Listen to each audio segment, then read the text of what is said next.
In the year 2045, a virtual reality game called Aries, developed by Arizona, was launched.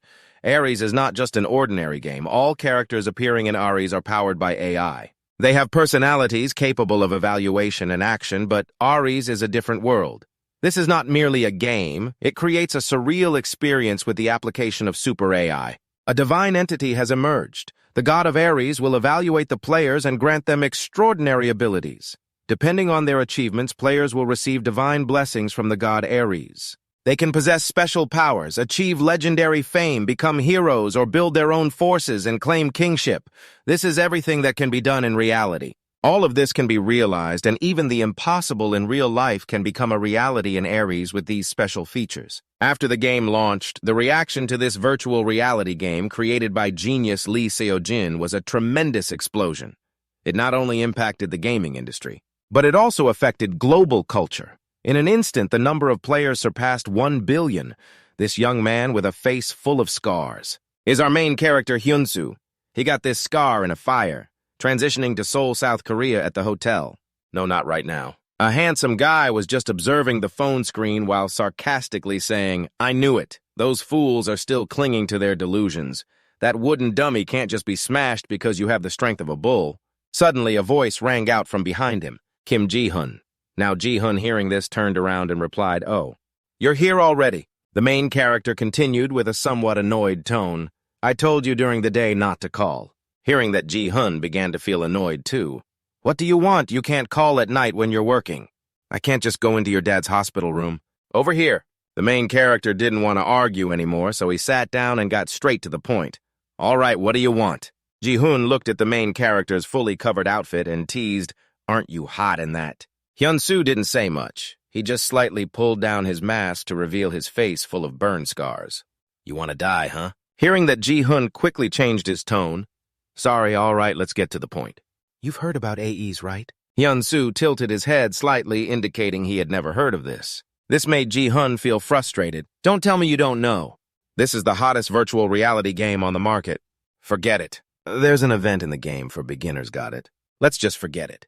There's an event for newcomers happening in the game, right? The problem is that no one has won the prize yet. Even the famous superstars are at a loss, but if you succeed, you will receive the exclusive prize, which is the VIP gaming booth worth 50 million right across from Hyunu, who still seems to not understand what his friend means. So he asked back, "So what?"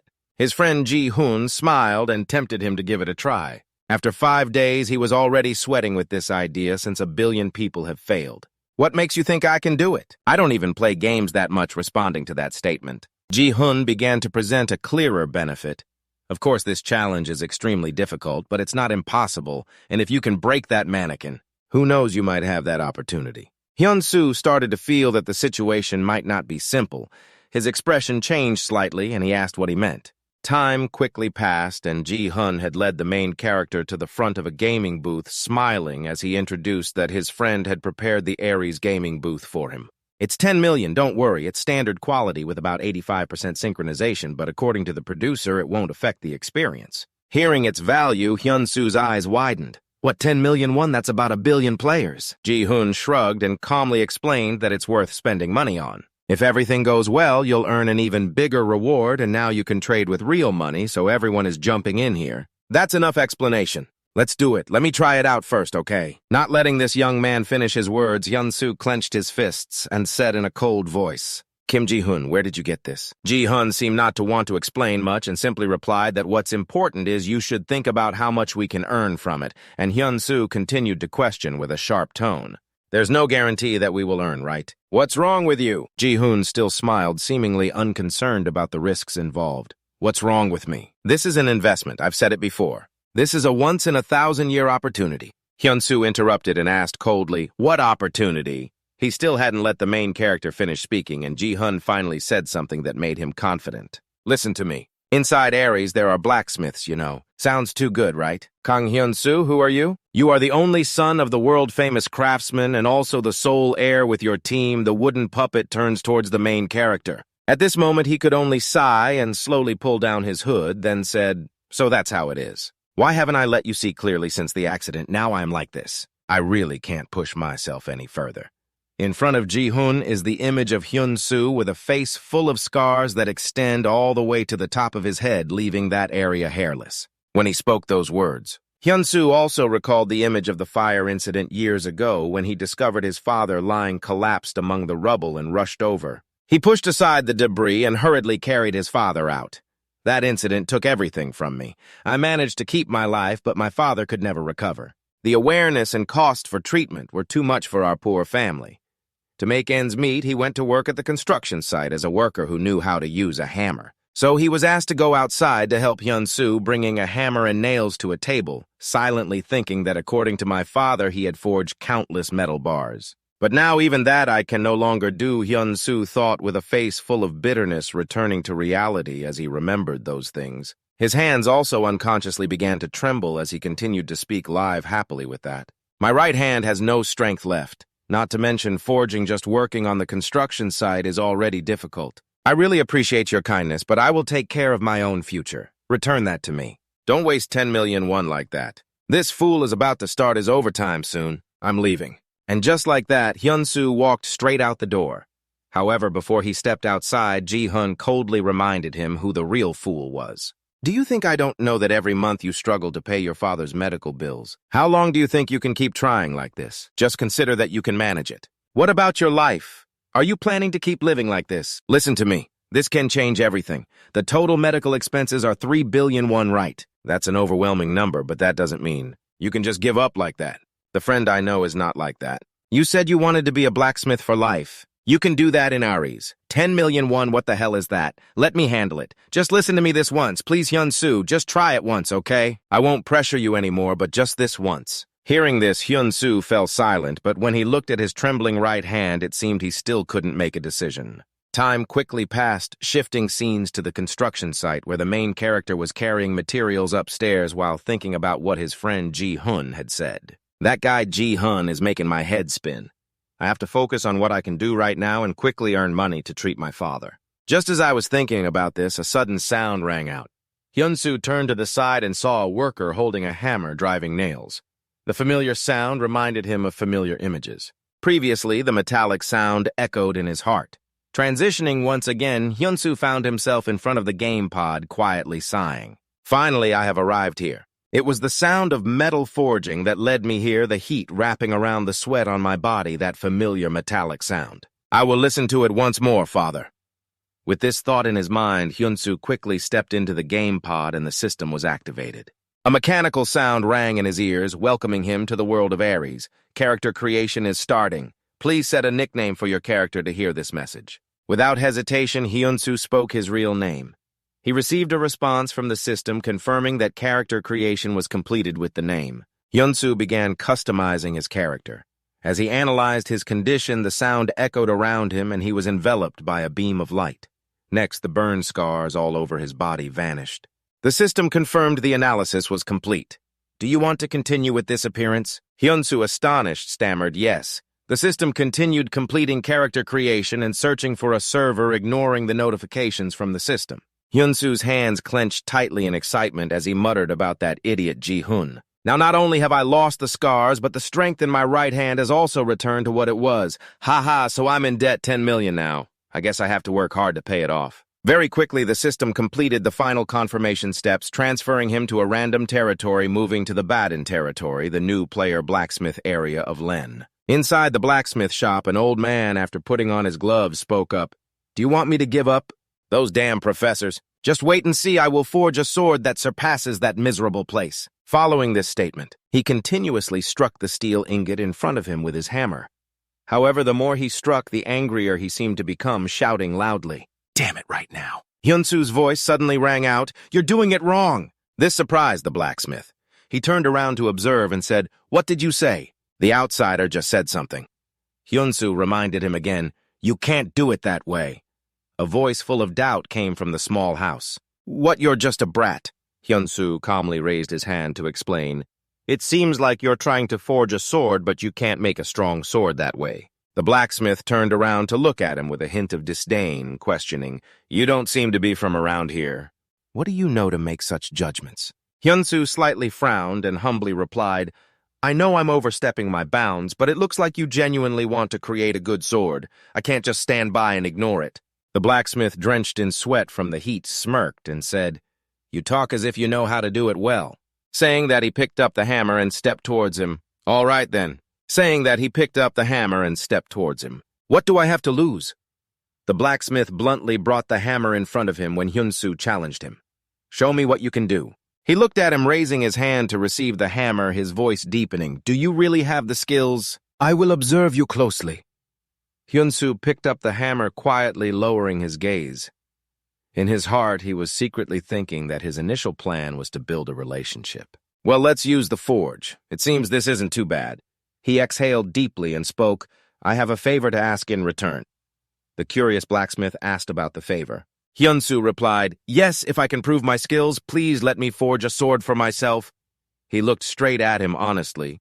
"In return, I will show you a process worth that price." The blacksmith furrowed his brow.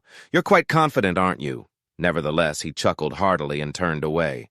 "I hope that confidence of yours lasts." Saying this, he lowered his voice. However, the blacksmith's expression turned dangerous as he sat down on the wooden chair, looking at him threateningly. "If you don't succeed, you will definitely pay for that arrogance." Hyunsu remained unfazed, assuring, "Of course." Time gradually passed. The iron was being heated and forged by the fire, almost taking shape. Hyunsu stood beside it, staring at it, thinking, how long has it been? 3 years, right? Though he appeared confident. Honestly, he wasn't sure if he could still perform as well as before. Thinking of this, he swung the hammer powerfully, but Hyunsu did not hesitate to strike down on the iron, feeling that he could do it. A spark from the friction constantly flickered, and the burning iron dust flew out. In Hyunsu's heart, he suddenly remembered his loved ones, especially Cha Ji-hoon, his angry image. It still vividly appeared in his mind. Hyunsu, filled with longing, continued to hammer down. "Just wait a little longer." His gaze was filled with determination, like the bright red flames in front of him. The senses that had been forgotten were gradually awakening, the familiar sounds of metal clashing and the scorching heat. It brushed against his skin, and he slightly curled his lips into a satisfied smile. It was indeed a feeling worth celebrating. Soon after, the iron being forged suddenly emitted a powerful aura. His body still remembered, but Hyunsu did not stop and continued to hammer. "I can do this." The blacksmith, sitting far away, watched him and suddenly scoffed, thinking that a guy from outside couldn't possibly be good enough. But he frowned, feeling that the boy's stance was quite good. He must have seen it somewhere before. The blacksmith thought for a moment, but couldn't recall. He gave up, thinking that it probably only reached that level. He looked at the boy's face, filled with fascination, and wondered why he was so happy. The more the blacksmith looked, the more satisfied he became, smiling, thinking that enjoying it wouldn't change anything about surviving here. The result is all that matters. If he doesn't have outstanding skills, his limits have already been set. He suddenly paused, muttering to himself. I let him try, thinking he might learn something, but there's no way he has forging skills in the beginner area. I wonder if this is just a waste of time. However, he was suddenly startled by the scene before him. On the other side, Hyunsu was still diligently forging the sword. The blacksmith looked at the tip of the sword that he bent down and felt confused, thinking, what is that? Then he saw Hyunsu continue to bend that curve back, and without hesitation, he struck the hammer down hard. The blacksmith instinctively sat up straight. Watching his movements, he wondered if the boy was refining and tempering it again. That could be a way to increase durability while eliminating impurities. His eyes suddenly widened in surprise, wondering why he hadn't thought of such a simple method. But would it really be effective? The blacksmith frowned slightly, a bright golden glint flashing in his eyes. It could just be a trick. I have the skill to appraise item levels. He used his ability to evaluate the steel, which was improved from grade D to grade C. The blacksmith could no longer hold back and stood up abruptly. No way. His eyes widened and sweat streamed down his face from the tension. I've created grade C items before, but I've never seen a level increase this fast. The blacksmith looked at Hyunsu, smiling as he lifted the iron bar. It turns out he wasn't bragging, but this must be his limit. His hands suddenly clenched tightly. There's no way he could rank higher than that. Keep hammering away, even with some flashy tricks if he doesn't have skills in this world. Then he's no different from me. The next morning, the sound of birds chirping rang through the forest. The small house area was still quiet. The blacksmith propped himself up from the wooden chair, rubbed his eyes, and mumbled. Did I fall asleep? Why did that guy keep me up so late? But then he suddenly jolted in shock. In front of him, Hyun-soo was still diligently hammering away. What is he still doing? The blacksmith couldn't believe it and was stunned, mouth agape. The sound of iron hammering echoed continuously as the steel bar was bent and still glowing red. Hyun-soo calmly smiled and continued to hammer.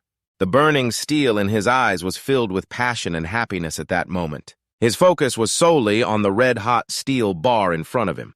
Hyun-soo stopped hammering and placed the steel head back into the fire. The blacksmith watched him continue to put the steel bar into the water in disbelief. I wonder if he doesn't know what fatigue is. He became serious, no longer looking down on him.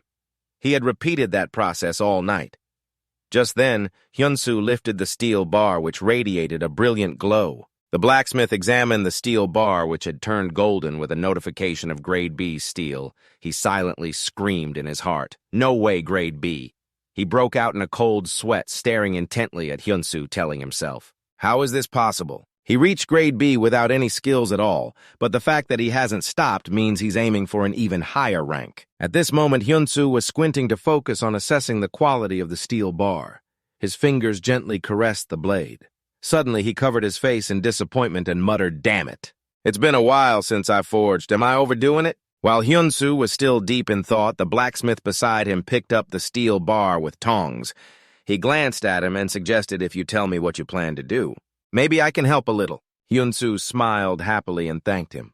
After that, the small house fell back into silence and heat beside the fire.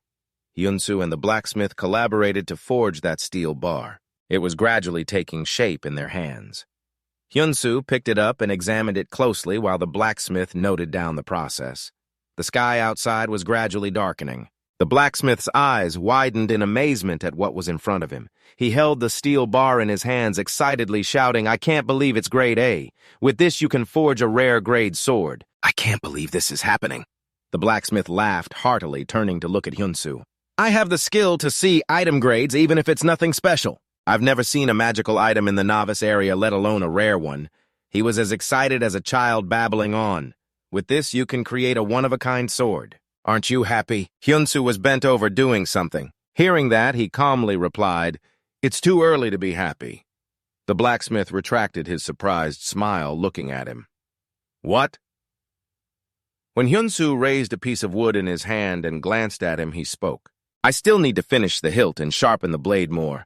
His eyes were almost ablaze with enthusiasm as he looked at the blacksmith's bewildered expression. It must be made to withstand great force without warping, and the blade is still not sharp enough. He laughed loudly after hearing this, saying he had never met an outsider like you before. Hyun-soo also softly admitted, I've loved this forging work since I was little.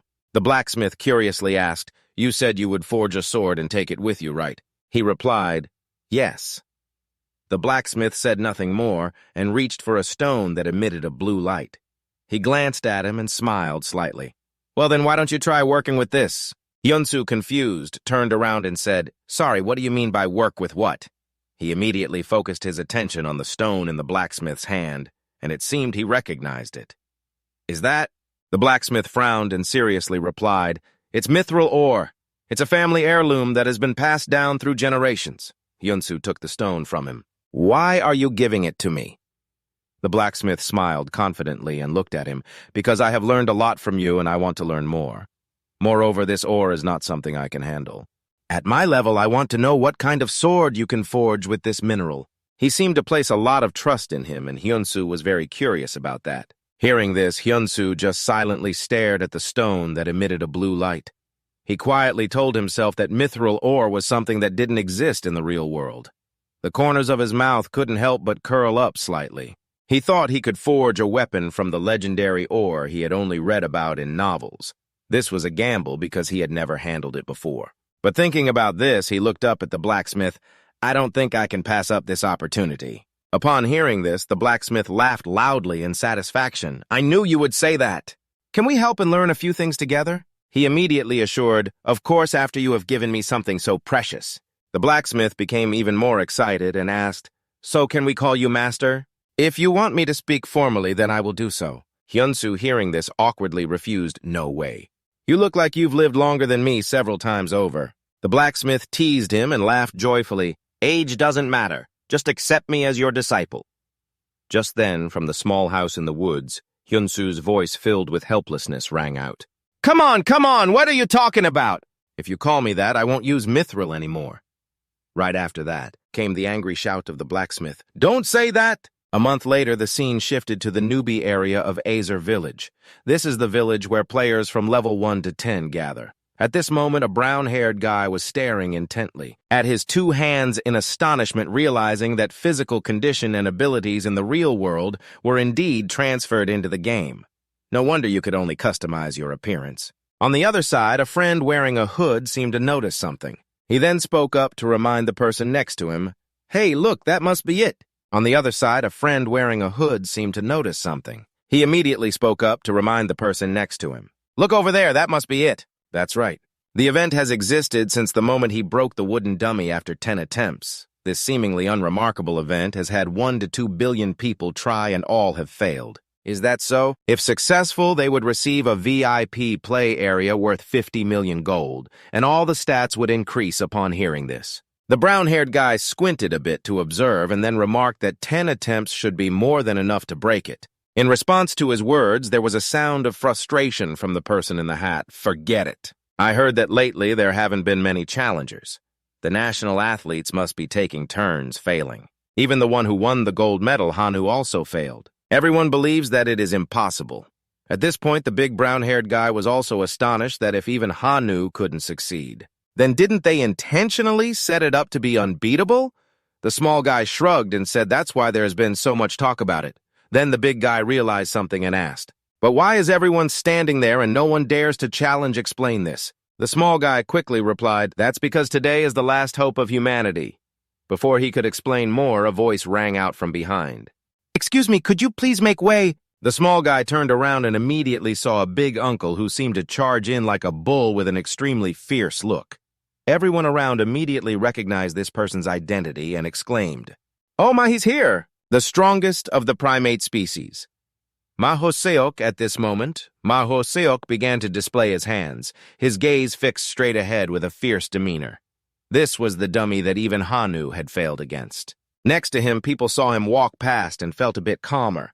Oh my, he looks so huge, he doesn't even look human anymore. I heard he can take down bears with his bare hands. Why is the wooden dummy so simple and small? Who knows, he might succeed before reaching 10 attempts. Ignoring the chatter of the other players, Mahoseok, after reaching in front of the wooden figure, immediately took a stance. All right, the VIP game worth 50 million gold will belong to me. Accompanied by this statement, he threw his gigantic fist straight into the wooden figure, causing it to shake continuously. Everyone witnessing this felt excited. The dummy was pushed back too forcefully. Could it be that someone finally succeeded? At the same time, inside the game management room, the team leader TCO asked his assistant, What do you think? Seeing this, the assistant Lai, feeling bored, replied, What do you mean? We have to hope he succeeds. If we get another complaint, we're done for. If even Hyunu has failed and this uncle can't complete it, then it will definitely become a big issue. They will say we created an impossible mission just to attract attention. Azer only knows how to crazily spotlight a player and profit. Tomorrow, all the newspapers will probably say that. This statement made TCO ponder a bit and nod, so if he fails, tomorrow all the newspapers will probably say that this statement made TCO ponder a bit and nod in response, meaning if he fails. We will need to intervene in the Azer system unusually, but will the director accept that? The assistant Lai immediately pushed the responsibility away, saying it was the team leader's job to handle it. TC hesitated, saying, How could a team leader with authority like mine do that? Before he could finish speaking, Lee had already disregarded him, saying, If it doesn't work out, I'm quitting. Next, unexpectedly, even the ghost of Seok couldn't complete this mission. The failure announcement was made, causing Uncle to be disappointed and collapse to the ground, while TC could only wear a gloomy face, thinking it was over. Next to her, the assistant Lai began to plan her escape, before being complained about, thinking she would find a hiding place. By the way, treat me to dinner, hearing her say that TC immediately tempted, saying, If I treat you to dinner, you can't quit. Lai replied, Let me see the menu first, then we'll decide. The two of them were about to leave when suddenly another man in the group shouted, Wait, team leader, there's a new challenger coming up. At this point, TC had completely lost interest in this nonsense. Whether it can be completed or not, so what? Looking at that figure, do you think he can do it? Inside the screen was the familiar silhouette of Hyunsu carrying a long sword wrapped in cloth, while the assistant Lee adjusted her glasses, quickly realizing everything that was the basic outfit when creating a character. The system would change outfits after defeating 10 level 1 monsters, but the weapon seemed to be a purchased item. Many players believed in spending money on the challenge, but all had failed. The guy with glasses, hearing this, panicked and said, "I'm sorry I misspoke, team leader." TC waved his hand, saying it was okay, no problem. "I once thought maybe it would succeed too." "Well then, I'm going to dinner and will come back later," saying that they turned around and left. But just at that moment, a loud, continuous noise rang out, forcing both to stop and turn back to see what was going on, wondering why it was so noisy, the words still hanging in TC's sight. The dummy, which seemed impossible to destroy, was now split in two by a sword strike, and a system announcement immediately appeared announcing to the world, "Congratulations. You are the first player to successfully destroy the wooden dummy. All stats will be increased by 5, and you receive an honor of 200. At this point, the team leader TC was so shocked, he dropped the cup from his hand, saying, "What the hell is that? Who is that?" A person with such ability still exists. He asked in astonishment, however, Lee immediately rebutted, "No, the ghost of Siak is the last one. That must just be an ordinary player." Next to him, the team leader TC began to realize something and waved his hand, "Wait that sword. Quickly check its rank." The assistant Lai, seeing this, hurriedly operated the computer, and very quickly she finished checking the information and turned to say, confused. "Quickly check its rank." The assistant Lai, seeing this, hurriedly operated the computer. She quickly looked up the information and turned to say, flustered, "The team leader's result seems a bit strange. I noticed it even without her saying anything." TC's face turned pale. Of course it would be, if not the situation would be even stranger. The assistant reminded once again that it was indeed like that. However, its rank is at the pinnacle. On the main screen is the bright sword at the pinnacle level with a durability of 3,000, an attack of 143, and no limit for a weapon maker of the required level. From 40 and above, after looking at that information, TC's face also turned pale. What kind of identity does that pinnacle name have? A moment later, in the management center of Bozoom Inc., a low voice of admiration rang out as two people looked up at Hyunsu appearing on the large screen. So she was saying she just logged into Azure. He went straight to the blacksmith shop, and he passed the wooden scarecrow event with a sword forged from the Ryu shrine stone he got there right. TC crossed her arms looking at him and praised him in a long tone. "No matter how many times I watch, it still seems amazing. How did he manage to do that?" Assistant Lee, sitting at the control table, softly replied, "You should get to work. Don't just sit there admiring. You'll get scolded by the boss," she said, then fell silent, focusing on the keyboard in front of her while TC took a sip of water and replied, "I just took a break because I was too frustrated. I can't find any more information." Assistant Lee pressed a button to bring up his information on the screen. Name, Kang Hyun-soo, age 23, currently living in a studio apartment in Udong Ward. "I confirm he logged in from a friend's house." TC, hearing this, excitedly shouted, "Did you find it?" Indeed, Assistant Lee is different. She doesn't get flustered at all. I already knew his location in ASR beforehand. I was just reading his personal information to you, because he just sent in an application for a capsule, etc. After that, in the dim, modern room, the voices of the two exchanged. "An application? I thought he wouldn't accept it. Because we haven't heard any news from him at all, it just arrived. However, he earnestly requested to keep real-life information confidential." Speaking of this, TC started to sweat, glancing curiously. What does he want to keep his identity anonymous? Assistant Lee pushed her glasses up, looking at him. "That's right. He is very determined. I don't understand why." Then she looked up at the large screen where Hyunsu was being pursued by fans. If this gets out in real life, he would be considered a star. TC also had to agree in a low voice. "Yeah, he must have his reasons for not showing his face." He looked at Hyunsu's panicked expression from being chased and asked, "So where is he right now?" Assistant Lee hesitated a bit before speaking. She made a guess. "It seems he just entered the training ground right when Hyunsu, dressed in black, pushed the door open." Inside, someone spoke up, "Hey kid, from here on, real monsters will appear." He looked at Hyunsu, who was only level 1, and coldly advised, "Sorry, but can we see your level? This is not a test that a level 1 can pass alone." The one saying that was Genshin. "Training coach of the hunting ground, I don't want to waste time, so just go back. At least hunt a few rabbits around here before coming back." Hyunsu silently wondered, he can't see my stats right, thinking that he took off his hood and replied, I will try not to waste your time. Gensol crossed his arms, annoyed, and sighed, complaining, not bothering at all. Then take any sword over there, and bring it back here. Hearing that, Hyunsu slowly pulled out a sword embedded with a green stone 6, if any sword would do. If I raised that sword with a serious face, would it be okay if I used my own sword? On another side, the information about the main character smashing the scarecrow was quickly reported to Cho-Lee Seijin, who had spent a month in the newbie village. A place that normally takes 30 minutes to cross, and thanks to that, he accumulated the most important extraordinary basic stats. He possesses the only epic sword in the newbie village. He still doesn't have a job, he's only at level 1. I have managed countless master craftsmen and professional players, but what is happening truly exceeds our imagination. Should we really leave everything to the god of this world, without intervening at all? Leave it to that super IAZ, in response to this statement.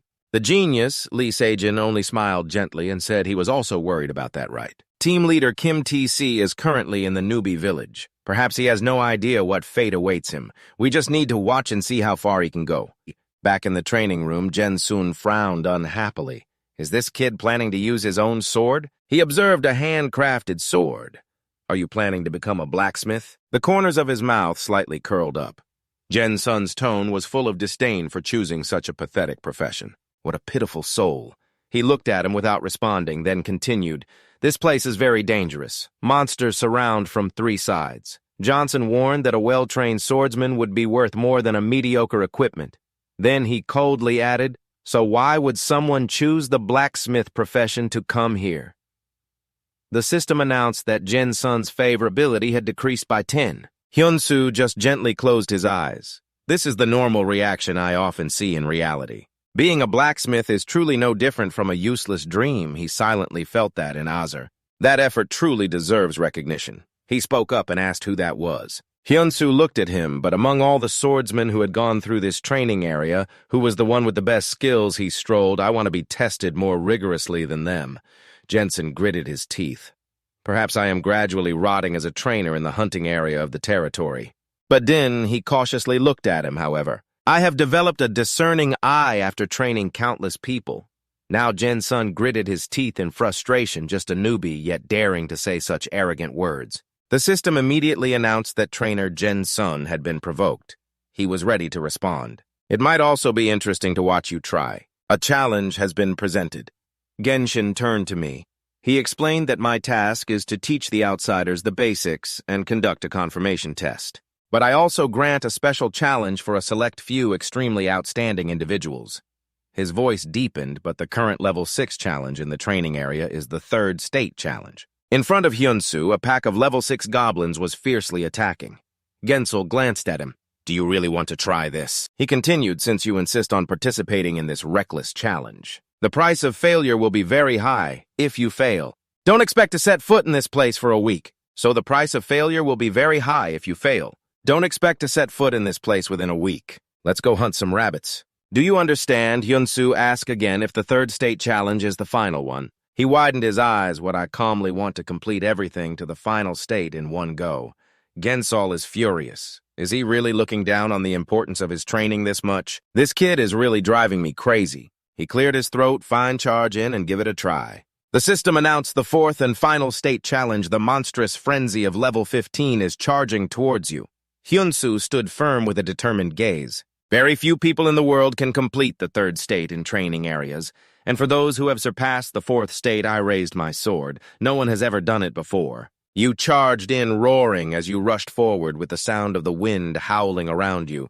As soon as the first blade struck, you immediately blocked it with your sword. Another one charged in, thrusting its sharp sword directly at you. Hyunsu braced himself. Any blacksmith would understand the powerful aura radiating from him, the sword in his hand trembling. The system reported Radiant Sword Active Skill Sword Enhancement increases physical attack by 12% and physical defense by 8% for 40 seconds. He tightened his grip on the hilt, the quality of a weapon. Instantly, in a flash, Hyunsu struck down several unarmed foes. No weapon could defeat my sword. The system displayed Goblin Frenzy, one has been defeated. Suddenly, from afar, a sword as fast as lightning rushed towards him. The frenzied goblin wildly swung down a strike, catching him off guard and landing a hit. He smirked slightly. Just as I thought, he landed a critical hit. Thus, the frenzy is considered a nightmare for newbies. He sighed, no matter how good your equipment is. If you're lacking in skill, then it doesn't matter. But before he could finish his sentence, he suddenly froze. What Hyunsu gritted his teeth, clutching his stomach, enduring this vivid pain. A level 1 survivor after a critical hit. He thought to himself, what luck. The result of focusing on weapon forging for the past month, strength 35, stamina 33. I have also raised my strength and stamina stats, although my agility hasn't increased. Gensol stepped back. It's not over yet. The real danger is just beginning. The frenzy goblin screamed, charging fiercely, then immediately unleashed a frenzy of spikes, hundreds of sharp spikes raining down. Hyunsu fell into a dazed state. His vision blurred, his breath quickened. Gensel murmured softly, this kid is truly amazing, but this is really his limit. It's over. 2 other goblins charged at him. He tried to hold his ground, focusing and trusting in the weapon he created. His eyes shone brightly, he just needed to do what he could. Gensel shouted loudly, charging in. The system announced Radiant Sword Epic Tier, passive skill, temporary increase in attack speed by 1.7 times for 1 second. In an instant, he transformed into a streak of light. Gliding past them, he breathed lightly. Even if I fall far behind in levels, I will still overcome. That moment left all observers stunned. TC and the assistant manager froze while Gensel's mouth hung open as the frenzy goblin was sliced apart. His eyes were sharp as the system reported defeated frenzy goblin defeated swift goblin. Jensen hoarse-voiced this kid. He accomplished what no one else could. He looked at him with admiration. Although still clumsy, those were strikes that maximized the sword's power. You must have learned swordsmanship somewhere. Hyunsu replied, I was taught that a blacksmith must directly use the weapons they create. That's all there is to it. Genshin paused for a moment. The system displayed that Genshin realized something. He squinted, then commented on the muscles and scars on his hands, understanding. Genshin exclaimed, So this is a true blacksmith. I sincerely apologize for my rude actions. The system indicated Genshin's favorability level has reached maximum. Genshin looked at him with respect. Are you willing to hear my proposal? I say this because I truly appreciate your talent.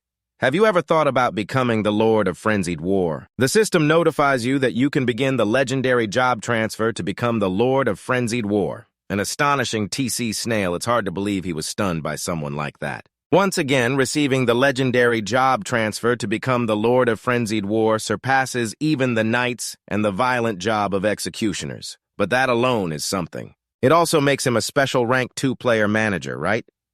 The TC snail nodded slightly. It's truly a good thing, really too good. But he frowned. Once you accept the job transfer, you won't be able to go back. Meanwhile, Jensen said with fiery eyes, the Lord of Frenzied War is a glorious entity. Commanding hundreds of frenzied knights, you will become a true protector of the world. He spoke sternly. What do you think? This is not a casual offer I make. I am certain you can become the king of knights. Hyunsu smiled calmly, thanking him for the offer. But I must decline, he continued, because I am not a knight. I am a blacksmith. The TC snail and the executioner manager both sighed in relief. The satisfied smile, Gen's son nodded, I understand. He laughed heartily. You are truly extraordinary, really extraordinary. Hyunsu tightened his fist. I thought I would never be able to hold a hammer again, but in this game, I can feel it. He was satisfied that my blacksmith career was beginning. The system chimed in, hidden quest, meet the Lord of Rank B description, meet Lord Baden. While he was still pondering, Jensen handed him a letter. Here is my introduction letter. Go to the Lord's castle.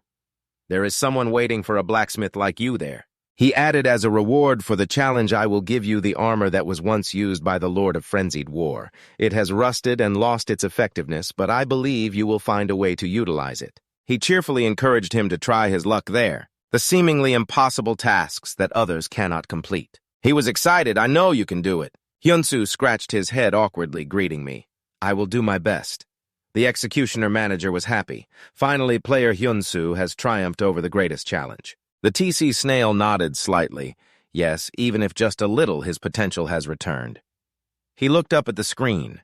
The pinnacle of the blacksmith profession has appeared, the ability to transfer to the divine blacksmith profession. He passed through the training area and then entered the village of the territory where the main quest's guidance to this point was completely finished. Finally, it has truly begun. He stepped into a new journey while Hyunsu appeared in a different scene where the dim light enveloped him.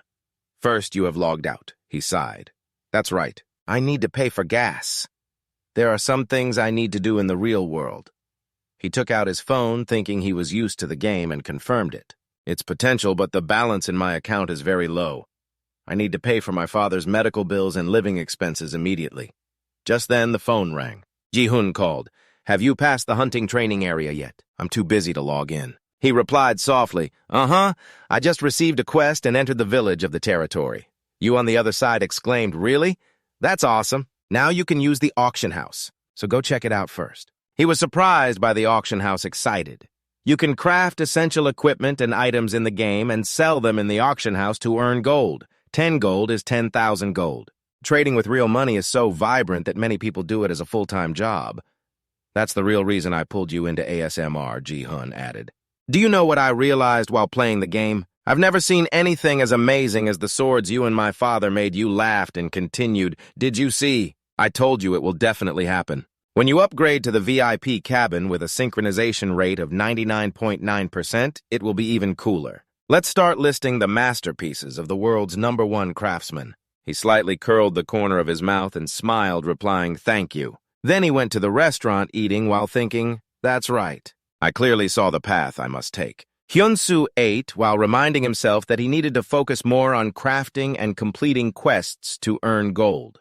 To do that, he had to manage his stamina well. After finishing his meal, he immediately went for a run. It's nothing compared to working in a real forge, but this game also consumes a lot of stamina. He eagerly trained Hyunsu, gasping for breath, just waiting a little longer. "Dad," he told himself, "I will wake you up no matter what." At that moment, the system announced, "Departing to the ASR world, you have entered the Badin territory. Accessing the auction house, please name your store to list auction items." He murmured, "Hun's Forge," and a second later he stepped into another place. Hyunsu looked up at the giant scale of justice hanging in the sky. The system continued. "Hun's Forge is being built. A blue light filled the space. The system reports from now on you can use the auction board anytime, anywhere." He looked around, wondering what he should sell first. "Besides the Guangming sword, I only have one experimental item that I made at the forge in Tanthu village." He told himself that rare swords of similar level were priced around 70 gold. Hun's first sword, a rare level 1, requires level 1 to 30 attack power, 36 durability 1000 out of 1000 special ability strength +2, agility +1. The active ability to draw the sword describes the best sword that a level 1 player can use made from the most basic materials. Ji-hun said it shouldn't be sold for too cheap. He hesitated. "Should I sell it for 100 gold? Hyunsu hoped so. "I hope there will be good news while waiting. I should learn more about the system in the village." After trading the sword in another place, a guy with glasses was surprised. Others were wide-eyed. "What the heck?" They stared at the sword. A girl spoke up, "A level 1 crafting product." Another person was surprised. "He crafted that without even choosing a profession." "That's strange," a man commented, setting aside that topic. The amazed gazes of everyone turned to the bidding board. Why is the bidding price increasing like that? Hun's Forge. The first 4 swords of Hung rare level require level 1 to 30 attack power, 36 durability 1000 out of 1000 special ability strength +2, agility +1. The active ability to draw the sword describes the best sword that a level 1 player can use made from the most basic materials. The bidding price is 100 gold in another corner. Bo Lam spoke up. "Deputy Guildmaster, have you seen this item?" "It's really crazy," the Deputy Guildmaster of the Kim Shield Guild pondered. Bo Lam continued, "I heard the creator of this sword is only level 1 and has no profession. Everyone was in an uproar saying that he had created the best sword with the most basic materials, and more importantly, it even came with enhancement stats." "It must be," the Deputy Guildmaster replied. "When it comes to enhancing equipment, the lower the crafting material level, the higher the probability." Bo Lam nodded. "He must have used the same level material so it saved costs. With such a small investment, that person could easily level up to 50. I don't know who it is, but they are indeed clever." Lam smiled. It even had a unique name, the first sword. Lam guessed this must be the first piece in the creator's collection. With a skill level like this, it seems very valuable.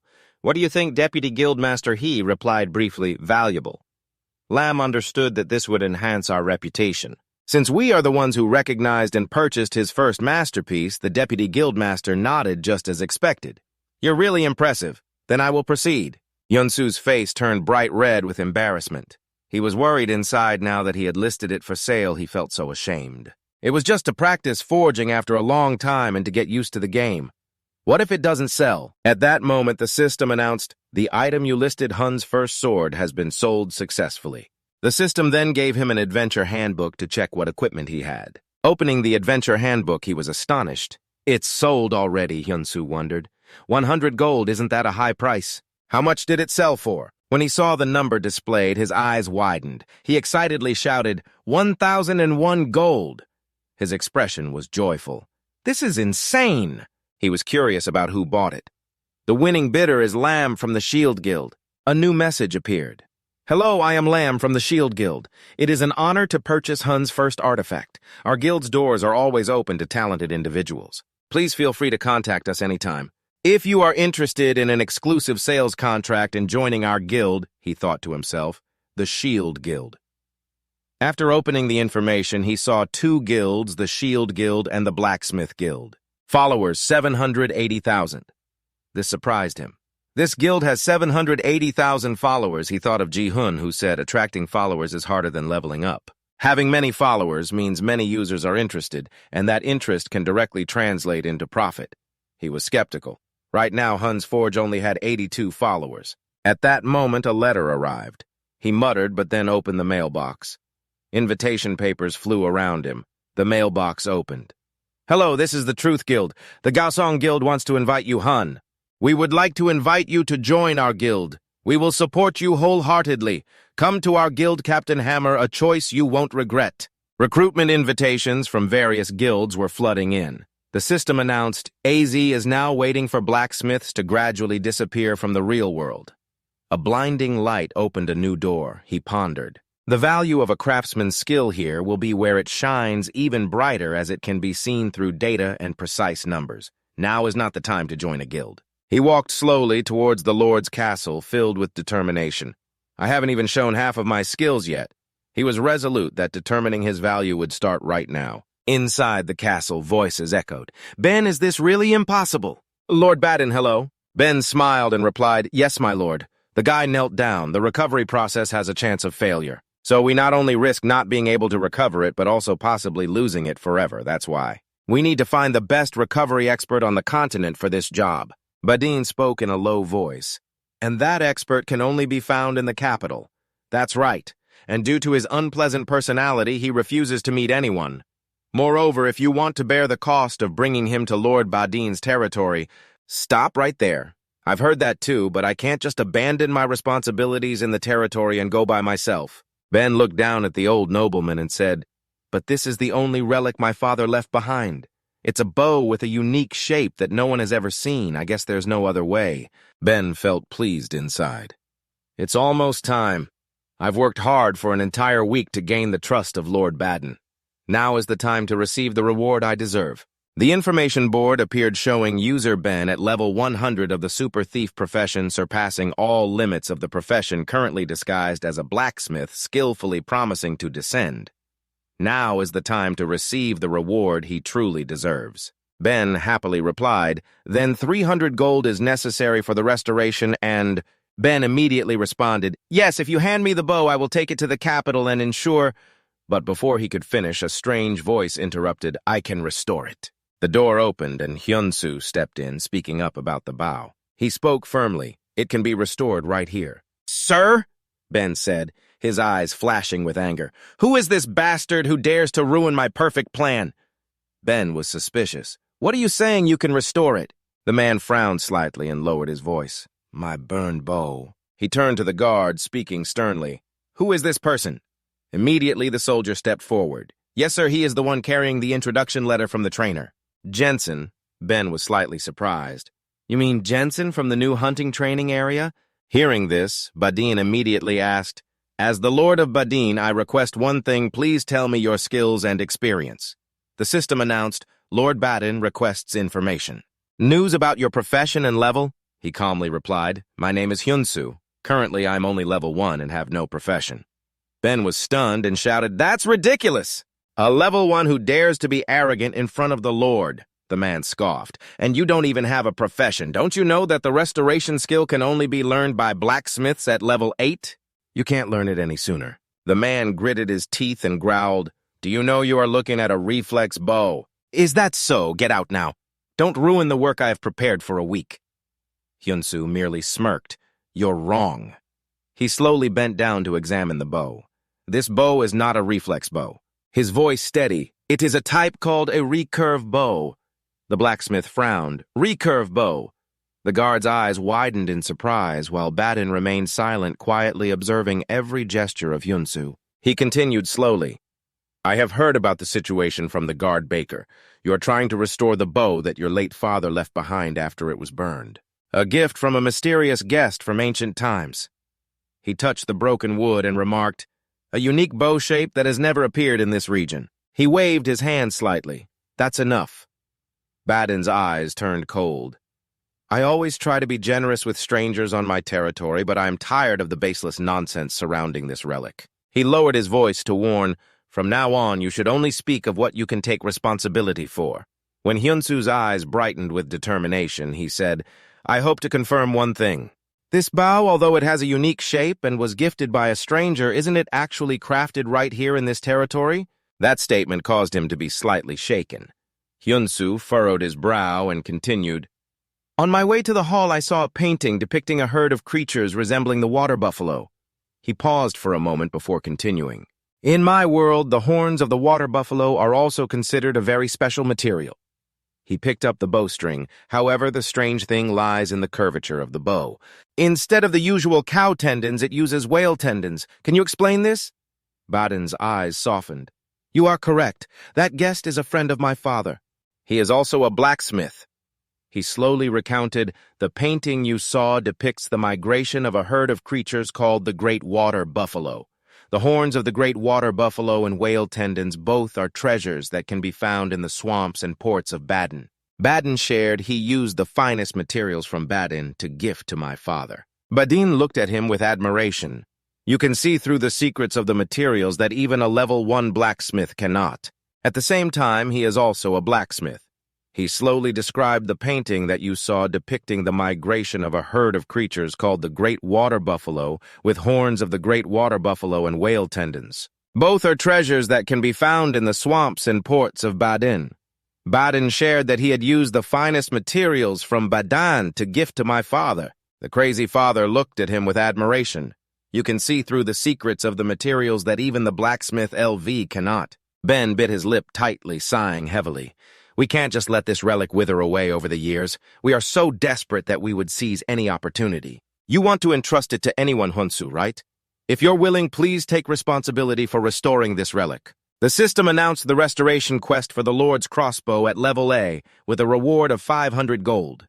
He waved his hand, signaling Ben that he could step down. "I will call you when I need you." The guy reluctantly agreed. "Ah, yes, I understand." But inside, he was boiling with anger. "Who the hell is that guy?" Ben, dissatisfied, turned away. "His name is Hyunsu, huh? Just wait, there will come a day when I settle the score with you." As he walked away, he still cast a furious glance at the Lord. Badin asked, "What do we need to do to restore this bow?" Hyunsu replied, "If possible, please find me the horn of a giant water buffalo and whale sinew. I also need some oak wood, mulberry wood, and crafting tools." Immediately, the system notified that you have identified all the materials for the bow, and then he began to comprehend. "You have learned the method to restore the crossbow of the archer. The restoration limit is level 60. The restoration materials include the horn of a giant water buffalo and whale sinew. The oak wood and mulberry wood can be replaced with other materials. If the restoration rate is below 70%, the item will be destroyed upon failure." A flood of memories suddenly rushed back. "Dad, I just need to drink this and fix it right." The gentle voice of his father echoed, "I told you, just let me do it myself." He gently rubbed his son's head. "Do you really love making bows that much? Your hands are all scratched up, yet you're still so passionate." Hyunsu smiled. "I love making anything as long as I'm with you, Dad." Ji-hun chuckled. "This little guy, when you grow a bit more, I'll teach you the blacksmithing trade, okay?" He softened his tone. "Now you need to get more accustomed to handling materials." He replied softly, "Yes, father." A tear fell down his cheek as he whispered, "Dad, wait for me." He calculated the synchronization rate of 99.9% of the VIP compartment with the feeling in his hands right now. I can craft it perfectly just as you taught me. Later, he went to the forge. The next morning, Ba-Din entered enthusiastically. I will help you out. As night fell, both of them immersed themselves in work. The sound of chiseling echoed throughout the night. Hyunsu carefully carved each piece of wood with an axe, then bent the bow frame and tied it with string, heating it over the fire. The glowing embers illuminated the sweat dripping from his forehead. Ba-Din wiped his sweat, thinking to himself, working all day is really not easy. My strength is gradually fading. He looked at him and couldn't help but smile, but he thought to himself, just seeing that bright smile gives me more strength.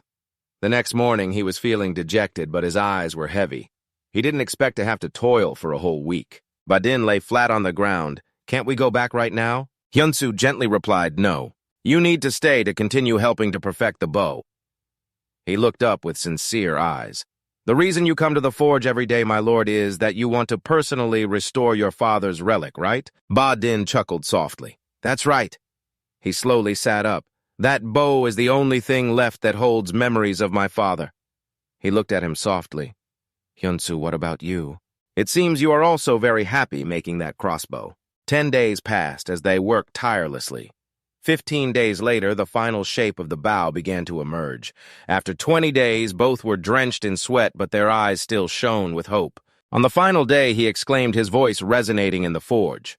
The bow of the archer had completed its epic upgrade, enhancing the durability of the bow. 3,500 out of 3,500 damage, 253 required level 80 plus special attribute agility, plus 0.9% accuracy speed, plus 22% bow shooting speed, plus 17% proficiency, plus a passive skill of archery. The active skill, 3 rapid shots of the archer, had been reborn with exquisite and extraordinary craftsmanship, surpassing even the original creator. Ba-Din stepped outside, approaching the statue of his father. Father, are you watching? He was teary-eyed. A mysterious stranger had repaired this bow. Just like years ago, he softly said, please try to see if the feeling is still the same as back then. 3 nodded. Raising the bow, he carefully pulled the string back and shot. The arrow flew straight through the target. He was no longer the same. A second later, Ba-Din's expression was joyful. It had become a bow superior to the previous one. The system announced, you have completed the task of restoring the bow. You have successfully restored over 100% of the perception, with Lord Ba-Din reaching the limit. He felt a quiet joy, relieved. Ba-Din turned to him, his voice full of emotion. Thank you, Hyunsu. Now we can fully focus on the territory. He generously said, however, the initial promised reward is indeed too modest compared to your achievement. Therefore, I will grant you an additional 2,000 gold, and the system will immediately display it. The task reward has been upgraded due to your extraordinary achievement. Ba-Din said, I will allow you to freely use the forge of the territory. Hyunsu glanced at the forge, 2,000 gold. He joyfully thought, with 2 million I can easily cover living expenses until the next journey. He looked at him, smiling kindly. By the way, Ba-Din, take out a sword and ask, have you ever thought about learning swordsmanship? He glanced at him softly. Before I became the Lord of Ba-Din, I was once a swordsman. His gaze was sharp. The Supreme Kingdom's swordsmanship flickered in his mind. That is the secret swordsmanship that pacified the Supreme Kingdom, suppressing the endless hordes of monsters from all directions. He looked at him with a hint of satisfaction in his eyes. You are indeed born to be a blacksmith, but I also see another potential in you. Ba-Din assessed the talent of a swordsman, his voice firm. Beyond what is written in the introduction letter from Trainer Jensen, the time I spent with you has made me believe one thing, Ba-Din, you have an outstanding physique. Your agile movements when handling tools, along with your deep knowledge and understanding of various weapons, is incredible. Therefore, I want to pass on a part to you. The core of my swordsmanship. Immediately, the system announced Ultimate Swordsmanship Training Task Level B, but the reward will be achieved at 80% proficiency. You will be able to comprehend the ultimate swordsmanship. He leaned closer to him, his voice threatening. We don't have much time left. Follow me. You will have to endure hardships just like I did when I was forced to work in the forge. He helplessly thought, well, it seems I have received a surprising gift. A busy month passed since then. Day and night he worked tirelessly in the forge, crafting a bow for himself to restore the rusted armor of the Mad Lord, and he continued to immerse himself in crafting day and night. A few days later, he sparred with him. The sound of swords clashing was powerful. He easily dodged the attack. He smiled with satisfaction. Finally, he had completed the training of the ultimate swordsmanship. At this moment, he asked, "Are you planning to leave?" He nodded slightly. "Yes." Hyunsu sheathed the sword. "Thanks to you, I have prepared everything." He curiously asked, "Where do you plan to go next?" Hyunsu, his eyes excited, "I'm planning to choose an official profession as soon as I leave." He spoke up, "If you ever need help, just come find me anytime." He left the castle thinking, "All right, I have said goodbye to the Lord. Now I should organize my belongings before leaving." He considered the equipment he had just forged and restored. The armor of the Mad Lord was enough to compensate for his low level with many damage reflection skills, along with the bow he had just crafted, which had an option to increase accuracy by 60%. He flipped through the book, adding that to cover living expenses during the upcoming missions. He also crafted rare bows during his free time and sold them at the auction house. The second bow display system of the rare grade has a durability of 2,400 with a damage of 94, requiring a level of not less than 60 with a special skill of flexibility plus 7, accuracy plus 13% passive skill of enhanced arrows, active skill of piercing arrows, a unique bow crafted entirely from materials in the novice area. He was excited to see how much it had sold for. He then brought the bow to the trading floor where a man looked at the bow in front of him and exclaimed that a shocking event had occurred. He lamented that even the bow crafted by Bridget, the top player in the country at level 10, couldn't compare. Yet this character created such a bow while only at level 1, moreover using only low-grade materials. In the hall of the Shield Guild in front of everyone was the ranking tower of the top blacksmith. The voice rang out, "Smith, the #1 blacksmith in the world, once said everything in this game." Ultimately, it was all Asher's decision. He commented that if Asher was impressed by a player's gameplay, he would grant a corresponding skill or title. He muttered to himself that the owner of the blacksmith workshop could forge such an extraordinary artifact, meaning he was the head of the Shield Guild. His gaze was resolute indeed. Just like Smith, he was the one who held the legendary profession title in the Shield Guild. On Hyunsu's side, the bow had been sold, and he was surprised that the final price was 2,050 gold. Hyunsu was delighted that someone spent 2 million just to buy a bow in the game. That's many times more expensive than in real life. He scratched his head, thinking that 3,200 people were following him, and he couldn't even handle all the invitations from various guilds. Along with a ton of requests for crafting items, too. He then closed the book. All right, time to set off. He walked decisively to the blacksmith's sanctuary, the Blacksmith Tower. Hyunsu set off step by step, entering the deep forest, crossing mountains and forests. Time passed, and he had now arrived in front of a vast green meadow. In front of him was the towering tower. He wiped the sweat from his forehead, finally arriving at the Blacksmith Tower. Witnessing it was even more magnificent than he imagined. Hyunsu did not hesitate and approached, looking at the tightly locked gate. He told himself, "But how do I get in the system?" Then rang out, "This is the Blacksmith Tower. The system notification states that to become a blacksmith, please use the sword at the magical forge to strike the seal." He gently touched the gate. The seal looked like a lock. He felt it was a piece of firestone similar to pumice. Hyunsu suddenly startled. "A magical forge, huh?" The system notified him that he had entered the magical forge. He could receive training to forge the sword needed for the test with materials and tools provided infinitely. Moreover, the crafting time was significantly reduced compared to a regular forge. However, the swords forged here could only be used for the test. He was skeptical about a test that required striking a stone seal with a sword. Could it be just to see the forging skills? His eyes widened slightly. A sword that could strike stone, where could that be? A burly man sat in a chair, lamenting that it was all garbage. Everything was the same. He was frustrated, wondering how to earn the most gold and what to craft to sell quickly for money. He downed his cup of wine, mumbling reproachfully that they only knew how to sell scrap metal, doing it half-heartedly with skills, just a bunch of people who did not care about the true essence of blacksmithing. The era of blacksmiths has long since ended. Everyone only does it for gold. This person is the owner of the Blacksmith Tower, Zhang Jiang, with a resentful gaze. "If all you need is the title of blacksmith, then I will let you have it as you wish." Many people came unexpectedly. Just with a little effort they were recognized. "You have become a blacksmith. In fact, Eng poured wine. You can obtain that title." By forging a rough sword and swinging it, I have given you what you wanted, so my role ends here. He was disappointed that no one could shatter the sealing stone. At most, they could only scratch it a little. In fact, he was close to saying absolutely, absolutely impossible. On Hyunsu's side, he calculated that he would forge a Damascus sword. The system announced that a Damascus sword can only be crafted by a high-level blacksmith. We recommend you forge a basic dagger. He asked, but since the materials are all available. As long as I know the forging method, I can at least give it a try, right? He closed his eyes and subconsciously remembered his father's words. A sword can also cut stone. I will teach you how to forge the sword that I have researched. At this point, he thought to himself, if I follow my father's teachings, I can complete this task. The perfect alchemical equipment created by magic. He looked around. The supply was infinite with all kinds of materials needed for the Damascus sword. Hyunsu began to get to work. Plus, the crafting time was shortened. He scoffed. This game is truly insane. So Hyunsu excitedly thought it was time for him to swing the hammer again. On Jay's side, a light emanated. He was sound asleep when suddenly awakened by a loud noise. What is it? He looked around in confusion, wondering what this tremor was. The entire tower was shaking. He deduced from the rhythmic hammering of someone. Seeing this, he groped his way down the stairs to find out what had just happened. He scratched his head in bewilderment. At this moment, the stone in front of the gate had shattered, and the gate slowly opened.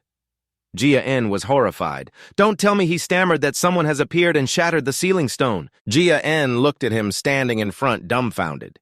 Finally, the blacksmith deity had taken form. He slightly tilted his head, apologized, and calmly asked him, "Have I passed the test?" As he walked, he explained, "I have always measured abilities through the sealing stone, but you see, this time you shattered the entire stone, so I couldn't measure anything at all." And he thought to himself, what is this? Do I have to check again? He then led him to a room. He stared in amazement at a magic circle. He said, "This is the summoning array." He listened to him. Now Jia-en slowly brought the hammer before him. "Please take my hammer. You seem a bit confused." The system announced, "Have you received John's hammer yet?" A different notification appeared. A level mission will begin. Jan spoke seriously. "This is the real test that you must complete." As soon as he finished speaking, a beam of light enveloped him. His body was forcefully pulled into the magic circle. "You must overcome it," he softly prayed. "O God of the blacksmith," a blinding light radiated. It pulled him into another space. Hyunsu jolted awake. Why is it suddenly like this? Is this really the test? He widened his eyes. Right in front of him, countless monsters were screaming and charging towards him. The system announced level mission to destroy the invading O-Flag army. He was horrified. Is this really a blacksmith's mission? Hyunsu stood, tall beads of sweat on his forehead. Eyes wide with tension, he looked straight towards the horizon-level mission to destroy the invading O-Flag army. Suddenly behind him, there was the sound of reinforcements sent by his family arriving. Hyunsu turned around in surprise. "The reinforcements are me?" The system announced the completion conditions. Achieve 70% contribution among 50 warriors. A group of armored warriors wielding shiny swords appeared. Han spoke appreciatively. "Thank you for coming, Han. Level 48, I am Captain Han." He shared the situation of the Oscar invasion into the Supreme Kingdom, which was becoming increasingly fierce. Many of our weapons were damaged after the battles. Can you quickly repair them with your skills? Hyunsu timidly explained to Han, "It seems you are mistaken. I haven't changed my profession to blacksmith yet, so I can't use the skill."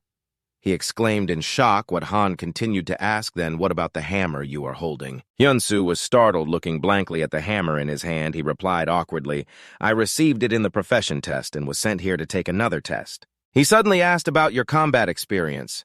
Hyunsu honestly replied, "I'm still just a beginner." Han, feeling disappointed, thought he expected reinforcements, but instead it was someone who needed training. Today's invasion was particularly fierce. What should they do? He made a somewhat reluctant decision.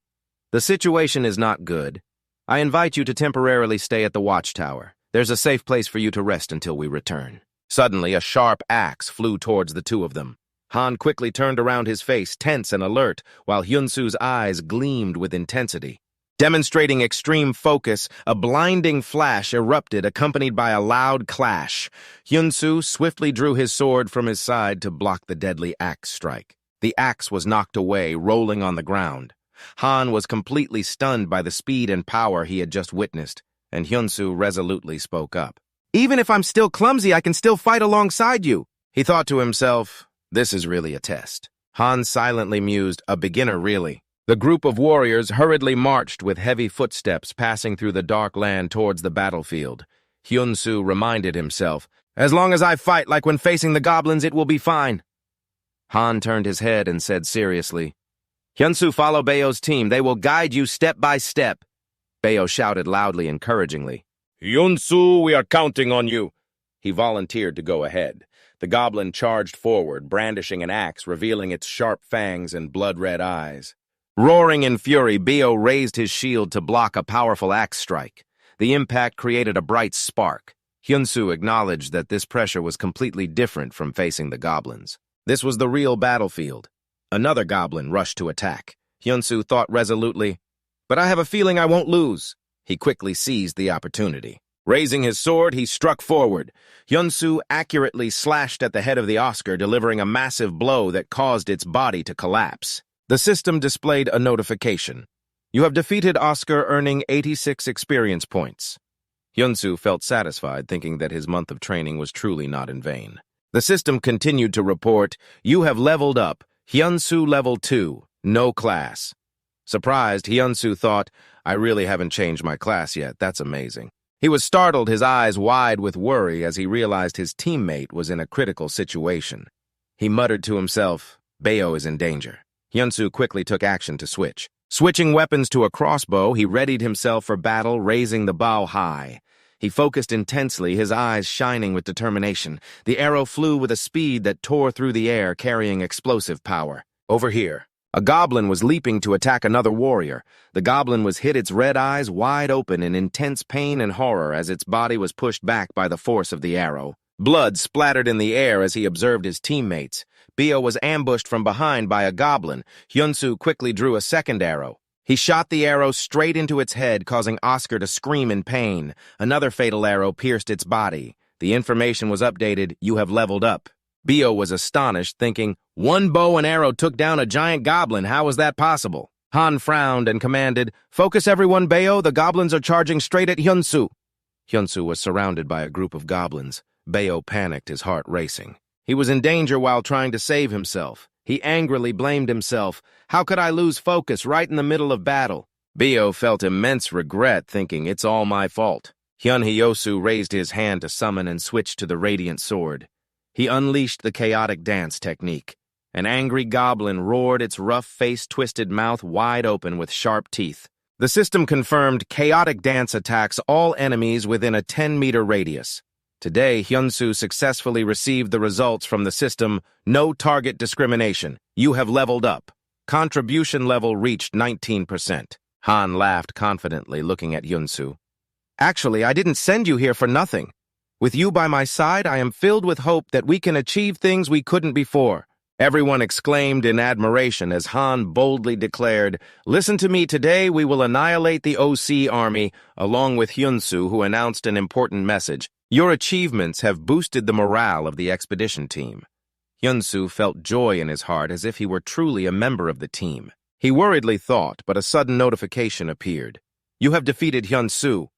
He dodged the attacks from the Ocker with decisive and agile movements. The system updated the contribution level to 28%. Hyun-soo was not very pleased. Why wasn't his contribution increasing? As expected, the system announced that he had taken down Oscar faster than anyone else. A new mission was activated, a hidden task. Everyone suddenly accelerated, running forward as the system opened a new door. A chapter that had never appeared before. A gigantic OC stood tall, wielding a battle axe, a level 51 OC warrior. Han stopped and shouted loudly, "Wait, everyone, stop!" He said sternly, "It has finally appeared." Han's face was drenched in sweat. He had never defeated one before. He struggled to utter each word, "Our enemy," as a soldier in the team shouted, "Captain, we are surrounded." Han panicked internally, realizing his oversight. "Damn it was a mistake. We got too caught up in killing and went too deep." The call of Bayo snapped him back to reality. "Captain," he said with determination, "we're all ready. We must take it down today." Bayo displayed a strong fighting spirit. "We will never retreat." Han agreed. "That's right. We can't keep doing this." He ordered the warriors, "Everyone charge." Receiving the command from Han, the entire team tightened their grips on their weapons, ready to fight with all their might. Hyun-soo observed silently from a distance. Damn it, they've lost their composure and recklessly charged in. He decisively pulled back his bow, thinking, I have to cover them with arrows. The arrows sliced through the air, striking the OC warrior, but it did not harm him. Hyunsu couldn't believe his eyes. His arrows had no effect. He concluded that this bow was supposed to have a piercing effect and increase accuracy. One by one, his teammates fell, all taken down by the brutal OC warrior. Hyunsu lamented, but Oscar's skin is as tough as armor. In that moment, he realized that just arrows were not enough. He gritted his teeth, thinking, it's still not enough. Do I really have to retreat again? He charged straight into battle. Resolutely shouting, we cannot retreat any further, the OC warrior raised its gigantic fist, aggressively staring down the opponent, preparing to strike. A swift slash cut across, severing his arm, blood splattering into the air as he witnessed Han fall before him. Hyunsu anxiously shouted, Captain! Feeling helpless, it's over! He gasped for breath, exhausted. The OC warrior looked straight at the opponent with a contemptuous gaze, its eyes devoid of faith, knowing that nothing could penetrate their armor. He sadly spoke, we will all be wiped out. Hyunsu lowered his head, grinding his teeth, then turned to the remaining warriors, calling out loudly. Everyone, he worriedly said, if we keep fighting like this, the losses will be even greater. The whole team was stunned to hear those words from him. Hyunsu suggested, first let's regroup and focus all our strength on defense. He urged everyone to listen to him. Quickly retreat into the forest behind us, I will follow right away. Han hastily ordered everyone to obey Hyunsu's command. We need to get the captain to safety and regroup, he urged. Hurry into the forest, form a defensive line. Han had some concerns and turned to Hyunsu. In the forest, our speed will be slowed down. After all we've done, it's just buying time. Hyunsu spoke seriously. Just 5 minutes. He pleaded urgently, can you hold out for 5 minutes? Han firmly replied, yes, we will definitely manage. Hyunsu ran towards the dense forest, the blurry tree trunks whizzing by as his legs moved swiftly on the ground, creating a flurry of sounds. He couldn't help but ponder, can't he penetrate that solid armor? Hyunsu firmly rejected no. He stood alone among the trees, shaded by the moonlight, standing tall with one hand firmly gripping the hammer, preparing to activate a new skill, the Hammer of Hun, the replicated hammer of Jia Eng. A special skill he vowed that he would be able to be on this side of the front line. Everyone was striving to resist the ruthless O-flag warriors, taking down one by one like a destructive storm on the battlefield. Blood splattered in the dark air. Ban struggled to get up, encouraging the spirit we must hold on. He continued to motivate, just 5 more minutes. Just 5 more minutes. Ban glared at the opponent, trying to utter just a little more. And we will never retreat. Suddenly, the giant O-flag warrior raised his spear high to attack Ban, but was stopped by a mysterious force. The powerful collision created a blinding light. Before he could regain his composure, he was struck by a fatal blow from afar. Ban asked in confusion, what is happening? The shadow of Hyunsu lurked at the edge of the forest. Appearing briefly between the light and the trees, he hid among the foliage, focusing on aiming at the enemy. It roared in pain and rage. Hyunsu attacked it once more. This time, the arrow hit precisely in the head of the Oscar warrior. He gently released the bowstring, calmly watching the result of the shot. Hyunsu looked towards his teammates facing the Oscar army. Horrified, he shouted loudly, Hyunsu, he has successfully unlocked a new skill, the Asan Arrow Rare Damage 95 special skill. Hyunsu calculated in his head each step to split the tree trunk to make the bow and arrow. He continued to ponder the arrows carved and multiplied with the hammer of the blacksmith. Asan too. Hyunsu analyzed the situation in his head, combining the two things into the GAC gun, and the system signaled the GAC gun, and the Asan arrow activated the set effect. Hyunsu stood in a ready fighting stance. Ban charged straight into the battle, wielding weapons to support his teammates. A warrior shouted loudly with determined eyes, holding the line, buying time for Hyunsu to attack. Hyunsu hooked his hand, pulling the bowstring taut, preparing to release the arrow.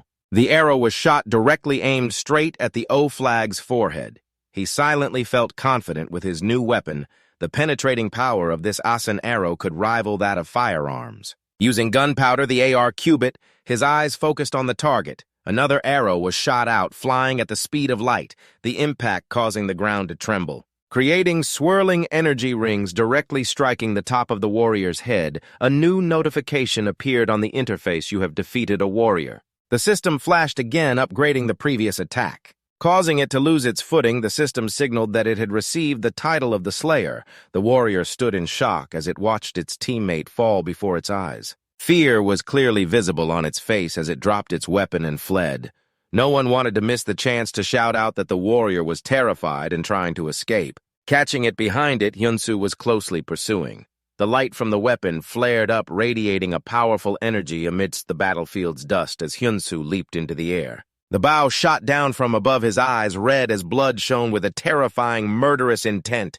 The arrow whizzed towards the warrior, who panicked and realized the danger. Trying to dodge, but the arrow arrived before it could react. The warrior, in extreme fear, gasped and screamed as the arrow struck, causing its armor to crack and shatter. A new notification immediately popped up: mission level, punish the invading warrior army. Combat data analysis showed a contribution rate of 92%. Mission progress updated completed. With outstanding achievements, the crowd of warriors cheered loudly, calling out his name, Hyunsu.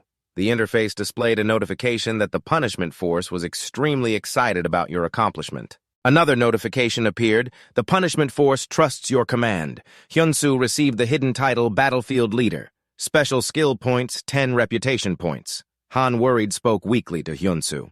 He turned back to Captain Han, who was emotional, his voice choked all this time. Even defense has been very difficult. I thought I would never see this day in my lifetime. He finally fulfilled his long-held desire to eliminate the warriors. He looked at Han with calm and respectful eyes as Han placed his hand on his left chest. He sincerely appreciated it, thanking him very much. Hyunsu's hand also touched his chest as he humbly spoke softly. I also thank everyone. He sighed with relief in his heart. Finally, the test has come to an end, Hyunsu murmured to himself. Now I will return to the blacksmith, right? He scratched his head in confusion. But how will I get back to the central tower of the blacksmith John? The voice of the blacksmith's tower is deteriorating. He continued to speak. All glory and honor belong to the knights and only those blinded by money. Just arrived at the blacksmith tower, Jane seriously exclaimed, we need someone. With the true spirit of a blacksmith, he spoke thoughtfully. To be precise, John affirmed that a person worthy of wielding this sword exists. He further shared that many have been chosen over the years, but the prophecy has yet to come true, a prophecy left by the blacksmith god from ancient times. The prophecy states that a successor will appear and bring prosperity once again. The proud horned one spoke thus: he is the Master Jane, the sole lord of the tower. To qualify for the challenge of the god of swords, right? He sarcastically remarked. Is this a deception of the chosen one? He called us together even though everyone was busy gathering to discuss. He is the lord of the tower, the horned master of the blacksmith, showing dissatisfaction in granting the qualification to participate in the challenge to an outsider. Still inexperienced, Jane calmly replied, have you read the letter I sent? This is a valid qualification for anyone who has passed the test we set.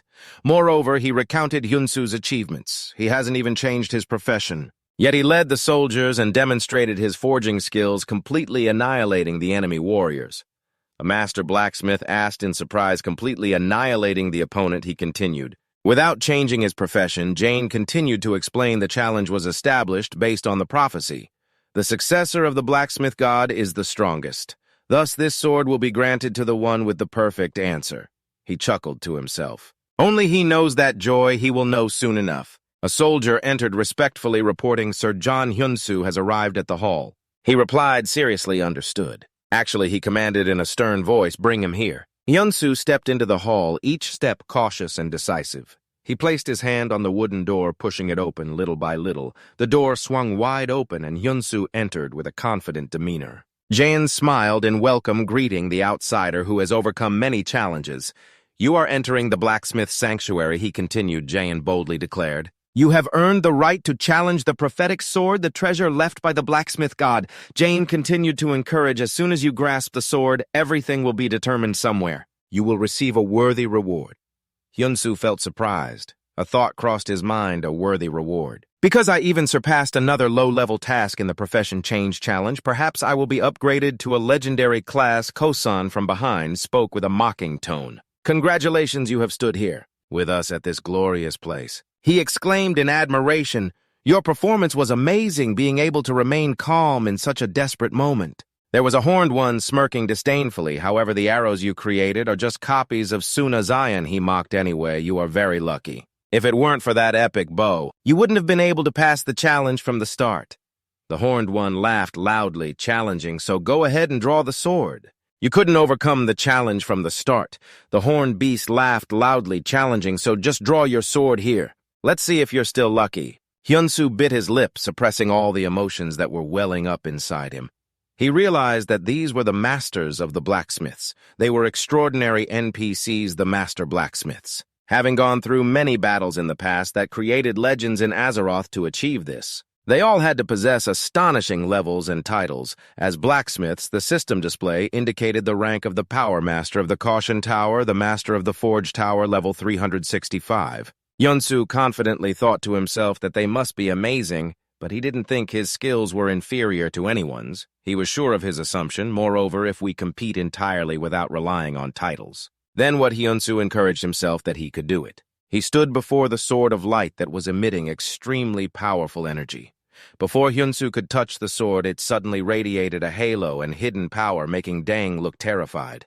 His eyes widened and mouth agape as he witnessed the scene before him. The treasured sword exploded into a blinding stream of energy, a massive white light emanating from the center where Hyunsu was standing. The source of energy at this moment was the sword transforming its power into Hyunsu's body. He panicked and shouted, "What is happening? Where did the sword go, huh? What's going on?" "Oh," he joyfully exclaimed, just as expected. He couldn't hide his joy. His smile was wide and full of delight. In fact, he laughed loudly in satisfaction. This was the meaning of a prophecy being fulfilled. He added that we were just casually creating rituals and processes. The true successor didn't even need to touch the sword. A furious expression crossed his face, wrinkled with anger. "Damn it! This is unacceptable!" The system immediately sent a congratulatory message. Congratulations, before Unsu successfully achieved a new milestone, the first divine profession of Asgard. He felt discontent in his heart. It wasn't me, nor was it Jia Eng, but that outsider. The system reported again that you have been appointed as the divine blacksmith, but Ko-san still couldn't believe the reality before her. Would he become our divine blacksmith? The rank interface displayed Hyunsu level 10 divine blacksmith. Hyunsu questioned himself in his heart about the divine profession and the first in ASR. The first announcement appeared with the unique title of SSS Divine Blacksmith. A second guidance interface appeared right after that. When crafting treasures, you are not limited by material level. The crafting guidance will be displayed when crafting treasures. Your proficiency will increase based on each type of dialogue box. The system declared that you would become superior to all in blacksmithing the final guidance. The Divine Sword Challenge quest will begin when ranked 100, a master blacksmith murmured about the sword choosing that outsider. The other person spoke thoughtfully, so according to the prophecy, the successor of the Divine Blacksmith is that outsider. A furious expression erupted. "This is unacceptable!" All eyes turned towards him, anger flaring up. The furious outsider lost his composure and shouted, "We are the Tower Masters who have waited to become the great heirs." Being chosen by the Divine Blacksmith, he couldn't conclude that the sword's choice was the will of the Divine Blacksmith. Jia Eng firmly opposed his words.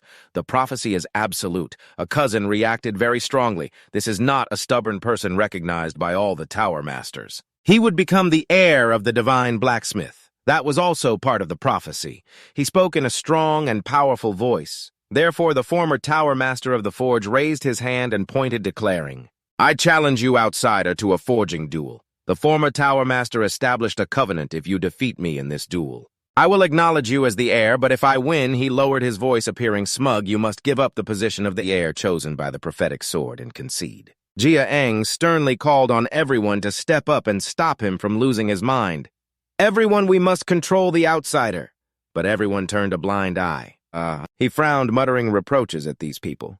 And the outsider proposed another plan. "Well, you can run away if you want. Then I will grant you the position of Vice Master." He also added a requirement that you would only accept proper guidance and behave obediently under my authority, echoing a voice filled with helplessness from behind. Hyunsu accepted his cousin's challenge very well. He was confident in his decision. "I accept your challenge at the current level of Hyunsu level 10, Divine Blacksmith 4 attributes displaying skill profession." Hyunsu was ready for the match because a blacksmith would speak through skills. The system announced that a divine duel was about to take place between two blacksmiths. The duel mission between the two blacksmiths was set, and the cousins spoke with a determined expression that our way of fighting would be different from that of knights. He began to explain.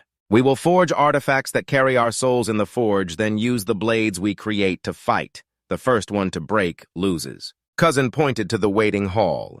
He introduced the best Zen batch that had been prepared inside the waiting hall, actually speaking calmly about the current forging skills of the two. One day should be enough for the two of them to complete it. The horned blade smirked with self-satisfaction indeed. But that is only true if you really are a divine blacksmith. Then see you tomorrow. He left with a smug smile, and Gyan worriedly spoke, Hyunsu, you accepted the challenge too quickly. He revealed that Kosun was one of the strongest in the tower. Gyan reminded him that even though you have been granted the divine profession, it still takes time to develop. Hyunsu understood the current situation. Yes, that's right. If my profession were still like in the past, this would be a disastrous defeat for me.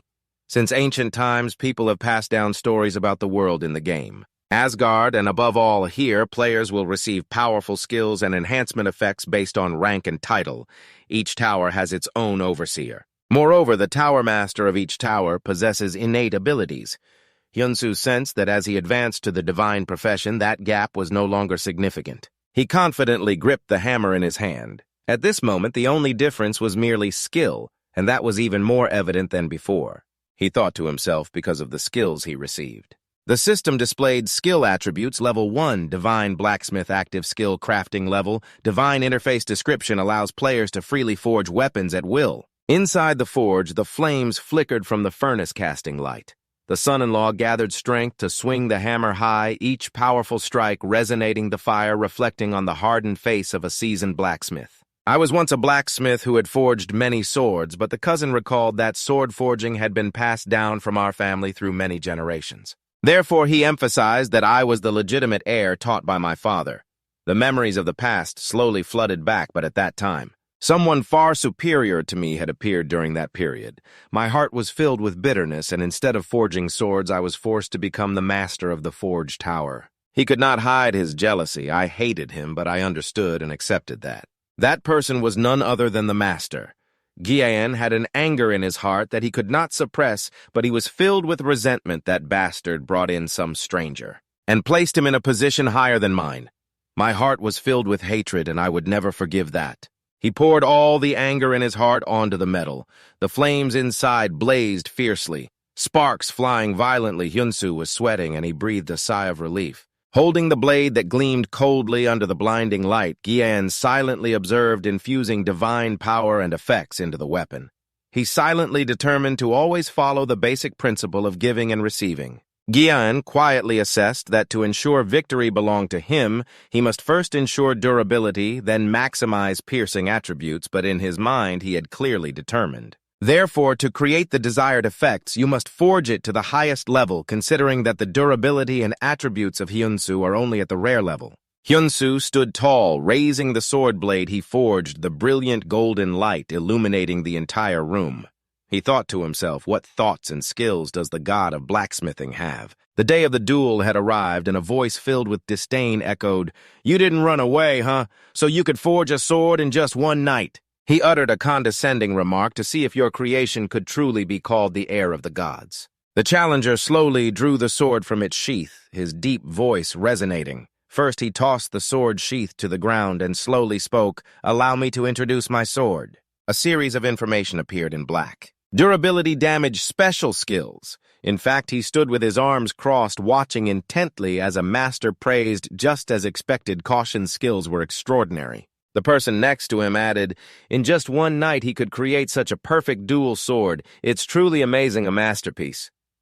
A slight smile crept onto the challenger's lips, feeling indescribable joy inside. Of course. This sword bears the strong imprint of our family's tradition and secret techniques. He was very curious. "Now let me see your sword."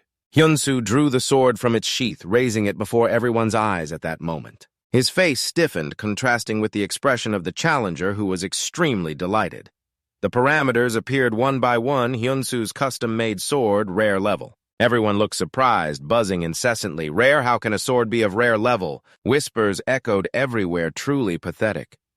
Perhaps Caution's initial guess was correct. The more he heard, the darker Kaison's expression became, his anger surging. He sneered coldly, dark calculations in his mind. This time he had made a serious mistake. Kaison turned around, taking a stance, his cold gaze directed at his opponent in this nonsensical struggle. He roared angrily, "It will end soon." Hyunsu focused all his strength into the sword in his hand, ready to fight. He attacked his opponent furiously. The two swords clashed, producing a deafening sound that echoed throughout the space. What was unexpected was that Caution's sword had broken in half. The recent events happened too quickly, leaving everyone stunned. Caution was speechless, his eyes wide-open, pupils constricted in shock. But Hyunsu maintained a steadfast, cold gaze, completely unfazed. Half of the challenger's sword fell to the ground. His feet froze, trembling uncontrollably. He was astonished, exclaiming, "What? How is this possible?" Hyunsu moved his lips and then explained, "You can't just look at the level to evaluate a sword." The system immediately displayed detailed information about the weapon's skills, Hyunsu's first custom-made sword. Suddenly, the advice from years ago from his father echoed in his mind. "My son, one day, the god of blacksmithing will appear in this land." His father's voice resonated in his mind. A person capable of breaking our perceptions and leading us to new horizons and opportunities belongs to all of us. The challenger innocently spoke, "Father, if I could also become a great blacksmith, would I be able to be taught by that very person?" Jia Eng observed from afar, thinking to himself, "If just breaking the sword won't convince the tower master, that's why he created the cutting sword." In fact, he recalled the conversation from last night. He asked, "Is this possible?" Hyunsu candidly shared, "This is not an easy task. To create a weapon of the desired level completely depends on you," he said firmly. "The skills and sweat blood of a blacksmith." The system explains that the higher the level of the effect, the more difficult the forging process becomes. He felt joy in his heart. Bold choices along with a determined will to break all rules combined with knowledge and ability to accomplish that. He is filled with pride. Hyunsu possesses all those qualities. But suddenly, the blacksmith Kao's son hesitantly spoke up. "Can I also forge a sword like that?" Hyunsu turned his head slightly and smiled kindly, replying calmly, "Of course you can." Kao's son was moved to tears. He respectfully knelt before him, bowing his head in submission. "I bow before the god of blacksmithing." The announcement of a new achievement was made, completing the duel task between two blacksmiths in the central hall of the blacksmith tower when Kao's son presented a box, gently calling Hyunsu. He raised the box in his hands, his voice full of reverence. "Please accept this." Opening the box, Kao's son revealed first the basic reward of 500 gold coins. Hyunsu felt excited. "Is this the reward for the mission?" Kao's son added, "And this is the scroll containing the method to craft the mythical bow passed down to the master of the blacksmith tower. You have acquired a new trophy. You have received one of the 10 treasures of the blacksmith, the method to craft the mythical bow." Kao's son shared with a hint of sadness, "This is a crafting method that I could never complete, because I believe it is right to hand it over to someone who is growing stronger every day like you," he continued. "Now the god of blacksmithing has finally appeared. We will also continue to improve our skills, so Hyunsu, please aim for the highest position." Hyunsu accepted his reward. Kao's son added, "Explore this vast world." He left to begin a new journey. Hyunsu waved goodbye. The development of a god would now start to return to the real world at a roadside eatery. Hyunsu raised his beer to celebrate with a friend. Ji-hoon excitedly stood up. "I'm really drinking beer bought by Hyunsu himself. And you've been promoted to the god of profession." "This is crazy." He grinned, his face full of teasing. "I suggested ASR for you because I didn't want to waste your amazing skills, but I didn't expect you to have such a talent for gaming." Ji-hoon congratulated him. "Finally, after months of hard work in the forge, you've stepped into the light." He asked further, "Now that you're a god of profession, is it any different from before?" Hyunsu replied honestly, "Not much different yet. I have another concern, but above all, I need to pay for my father's medical expenses tomorrow while I'm leveling up. The additional treatment costs have reached 10 million, and Hyunsu sighed softly. "I've also looked into the experimental medicine you asked about last time since there's no insurance. So they said it would likely be 20 million. He sadly added, "And there's also the treatment for your burn scars." Ji-hoon clarified the current situation. "If it's just your profession, it won't be enough to cover everything. No matter how many weapons you craft and sell, your body has limits. Ultimately, you still need to level up and build your own reputation." Hyunsu reminded himself. The development of a god will now begin. Ji-hoon suggested, "You need to build more relationships. With the most famous people in ASR that way, even missions and ranks can bring greater rewards and rare items for you based on that foundation. Then you can start crafting high-quality weapons again." Hyunsu thought to himself, "Building relationships with the most famous people, huh? He suddenly had an idea. I have this thought. You just need to wait, Ji-hun confidently asserted. Bro, we will achieve the greatest accomplishments and carry the team for you. Hyun-soo sighed helplessly. Just don't get fired. I'm serious about this. In the message thread among ASR players, there's a rumor going around. K2 in a final shot, that guy has leveled up to legendary. Wow, that's really impressive. It's crazy, but that's not the craziest part. The truly insane thing is that the Triangular Sword King has been defeated. Defeated. Is it true that someone actually touched him? Seriously, no one could defeat him before. That's unbelievable. How did that person manage to do it? I'm really asking, how did that person defeat him? At the hospital, Hyun-soo suddenly exclaimed 30 million and one. A month later, he worriedly thought about how he had to pay the medical bills because they would expire today as he walked down the street. But still not taking his eyes off the phone, Hyun-soo was still troubled. Even if he combined the quest rewards and auction profits, it still wouldn't be enough. He couldn't let his father's treatment be interrupted. The phone screen displayed content that surprised him. His eyes widened in amazement as a notification appeared that Hun's custom-made sword had been sold at auction for 53,310 gold purchased by a user named Rut. Hyun-soo immediately ran to the payment counter at the hospital. I'm sorry, I need to tell you that the medical bill you said was due today. I'll pay it all now. Hyun-soo silently vowed he would never, ever stop playing ASR again. A message from the buyer Rut arrived thanking him very much for his sword. I was able to get through the round with the Triangular Sword King as I wished. If everyone understood the true value of your artifact, they would know that 50 million gold is still completely insufficient. I found a flaw in the Sword King's attack. Even he was shocked. On the King of the Go Kingdom, the Triangular Sword King is waiting for you. He said he wanted to hand over the sword. Hyun-soo stared at his phone, the Triangular Sword King. Rut messaged urging him to go meet him. These messages made his eyes shine brightly against the clear blue sky, brilliant with fluffy white clouds. He looked up contemplating. Then I can pay for my father's medical bills and buy treatment medicine. Hyun-soo had made up his mind. He had to go meet Bazat and find a blacksmith for himself, too. The scene of a city with many tall buildings appeared. A shiny black leather shoe lightly placed on the sparkling tiled floor. A well-dressed man in black trousers and dress shoes. He stepped down from a luxury car complaining, "A blacksmith, is this still a thing today?" He called out loudly, "Hyun-soo, there's only 1 month left until the appointment." The night had also fallen. The dim light from the street lamps created a serene atmosphere. The apartment complex appeared under the night sky with one window still lit. Hyun-soo exclaimed in shock, "What? You mean I can't meet Bajak?" Ji-hun on the other end spoke up. "Who do you think you are? Do you think just because you have a god profession you can do whatever you want? How can a level 10 noob meet the Sword King?" He explained that to meet high-level NPCs, the player's level and reputation must match theirs.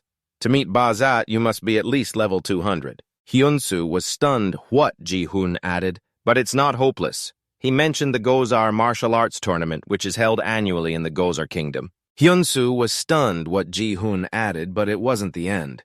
He mentioned the Gozar martial arts tournament, which is held annually in the Gozar Kingdom. Ji-hun slowly recounted a tournament limited to level 50 to 60 where the King of Swords would seek potential candidates. Thus, he would preside over the martial arts tournament. Every year, he continues to announce that the tournament is about to begin, and the king himself will set the reward for the winner. If you want to meet him right away, that's the only way. A carriage is trudging along the dirt road through the dense forest. Hyun-soo sits comfortably on the cart, leaning against the side. His eyes gazed far away, lost in thought. The advice from his family still echoed in his mind. "Go to the territory of Sandio," he said sternly.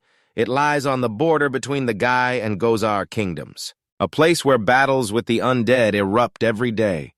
More than anyone else, they will need someone like you." Jia-en recounted that the territory was a battleground where the invasion of the undead must be stopped. Hyun-soo carefully considered and silently made his decision. If Jia-en is right, then the quickest way to level up is to go there. A fierce determination surged within him. He must eradicate that place at all costs. His resolve burned brightly against the thick black sky. Lightning flashed like a blade tearing through the night. The entire fortress gradually appeared before him. "You have entered the territory of Sandio?" a man asked. "Are you reinforcements from the capital?" He spoke cheerfully. "That's great. We are seriously short on people." He is Captain Lander. He explained the reason for the increase in the number of undead incursions. Hyun-soo inquired again about the increase, pressing for reasons. Lander turned to respond, stating the cause. When the Master Bell of La rings throughout the territory of Sand SEO, the undead incursions will weaken. They become easier to eliminate. Lander added that the sound of the Master Bell has kept them at bay until now. Hyun-soo silently concluded that it was an event mechanism like that. Lander shared more of what he knew, but recently the bell had shattered into pieces. He sadly said, "We were caught off guard and could only reinforce our defenses in despair." Meanwhile, the enemy began to realize and surged forward. Hyun-soo wondered, "Can it be repaired?" Lander was surprised. "Huh." He raised his voice in questioning. "Don't tell me you're sent by Master Jia Eng." Hyun-soo did not deny it. "Yes, I was sent by Master Jia Eng from the sword-forging tower." Lander spoke urgently. "Why didn't you say so earlier? We've been waiting for you for a long time. Let's go meet the commander right away." A deep voice rang out this time. He suspiciously asked, "You said Master Jia sent him. He is the chief knight of Sancello." Lander respectfully replied, "Yes, Commander, he wants to personally see the Master Bell." "It is certainly understandable. You must know that Master Jia Eng once declared that the Master Bell cannot be repaired now, right?" Kan focused intently, his eyes a mix of curiosity and surprise. He recounted that the Lord had secretly ordered repairs multiple times, but the results remained the same. The Master Bell is now shattered into pieces, merely a relic that cannot be restored.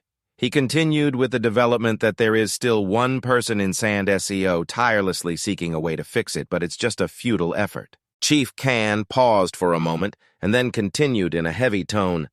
"I heard that person is level 290 and still powerless. Hyun-soo, what is your level?" The system signaled for Chief Knight Kan to request your level information. Hyun-soo did not hesitate to say, "I am currently level 13. Kan felt a bit disappointed. "We do not blame your good intentions in coming to help. But with a level like that, you should find a job that suits your strength first." His voice became heavy as he spoke about the current situation. The territory of Sand SEO is on the brink of collapse, and the day the main forces of the undead attack will be the day of doom. We must resolutely declare our duty to protect the Lord and the people of this place. Until the last moment, he emphasized that we must fulfill this duty. A soldier urgently shouted to his commander, pointing in one direction, reporting that a horde of undead was breaching the eastern wall. He trembled with fear. A horde of giant ghouls was approaching, displaying undead level 41. The soldier shouted urgently, "Quickly hold the main gate at all costs!" The soldier firmly replied, "Yes, my lord." He ordered, "Lander, follow me." He quickly responded, "Yes, my lord," suddenly remembering something. He lowered his voice, instructing that what we discussed must remain a secret. Understood. Hyun-soo, clear the order. Calm yourself and remind yourself that if we face the Ocker, we can definitely handle it. A new notification appeared. Defend the territory, defeat the invading undead, and protect the main gate. The undead were pouring in from all sides. The scene was extremely chaotic. They clung to the walls, trying to break inside, while the knights fought in a dangerous situation. Lander worriedly reminded that the undead would be very hard to eliminate. Without weapons imbued with holy power, we must strike the same spot multiple times. Arrows flew from the bow, slicing through the air. Hyun-soo's arrow struck straight into the head of a ghoul. Lander looked at him with an expression of utter astonishment. He took down a ghoul with just an arrow through its head without needing holy power. A single arrow he shot could pierce through 4 ghouls at once. The ghouls were torn apart under the relentless attacks. Everyone was overjoyed to see them being eliminated. He excitedly shouted, "Let's dive in!" "I will wipe them all out," Hyun-soo said, filled with confidence. "It's easier than I thought. If it continues like this, I will get through." Hyun-soo did not blink, as if he saw something extremely terrifying. The joy did not last long. A new story began, "Defeat the giant undead." Lander's face turned pale with fear, his voice trembling. "It's here! I have to call the commander." The system displayed Giant Undead Siege Level 89. Lando gritted his teeth, filled with rage. He worried about the current situation. Lord Kan was defending the gate. "I can't leave my position." Lando sank into helplessness. "If it continues like this, the wall will be in danger." Hyun-soo proposed, "I will try to draw its attention." He stammered, "What? How can you—" Just as he finished speaking, Hyun-soo quickly left. He dashed straight towards the giant ghoul. Lander tried to stop him. "It's too dangerous to go alone." Hyun-soo sped off like an arrow, completely ignoring Lander's warnings. In a flash, a sweeping slash severed its head. Hyun-soo nimbly leaped up the wall, then he gathered momentum and slammed down to the ground. Hyun-soo firmly told himself, "All right." I just need to take it down. He crouched low and charged forward at a terrifying speed. Hyunsu did his best to attract its attention to distract it. A bright red streak ignited beneath its feet. Creating a shockwave, he carefully calculated that he must lure it as far from the wall as possible. Hyunsu, filled with tension, wondered if he had drawn its attention yet. The ghoul lifted its giant foot and stomped down, trying to crush him. Thanks to his agile body, Hyunsu skillfully dodged just in time. Hyunsu was gradually exhausted, his breath becoming heavy. Why is it so fast? If so, the notification rang out, confirming strategy change, switch weapons to Gungpon. Hyunsu gripped the bow tightly, his heart filled with hope for this. He decisively released the arrow, aiming straight at the ghoul's head. This would end it. It took the full brunt of the lethal attack. However, strangely, it remained unharmed, standing firm like a three-legged stool. Roaring in anger, the ghoul glared at him with murderous intent. Hyunsu was utterly shocked. He had caused no damage at all. It suddenly attacked with its foot, catching him off guard. He was kicked away, his body flipping through the air. The emergency alert system blared, health below 10%. Continuous warnings rang out. When health reaches 0, you will be forcibly logged out. Hyunsu could not accept this. It couldn't end like this. The ground shattered beneath the force of his landing. Hyunsu painfully writhed on the ground, propping himself up, struggling to rise. I will not be logged out.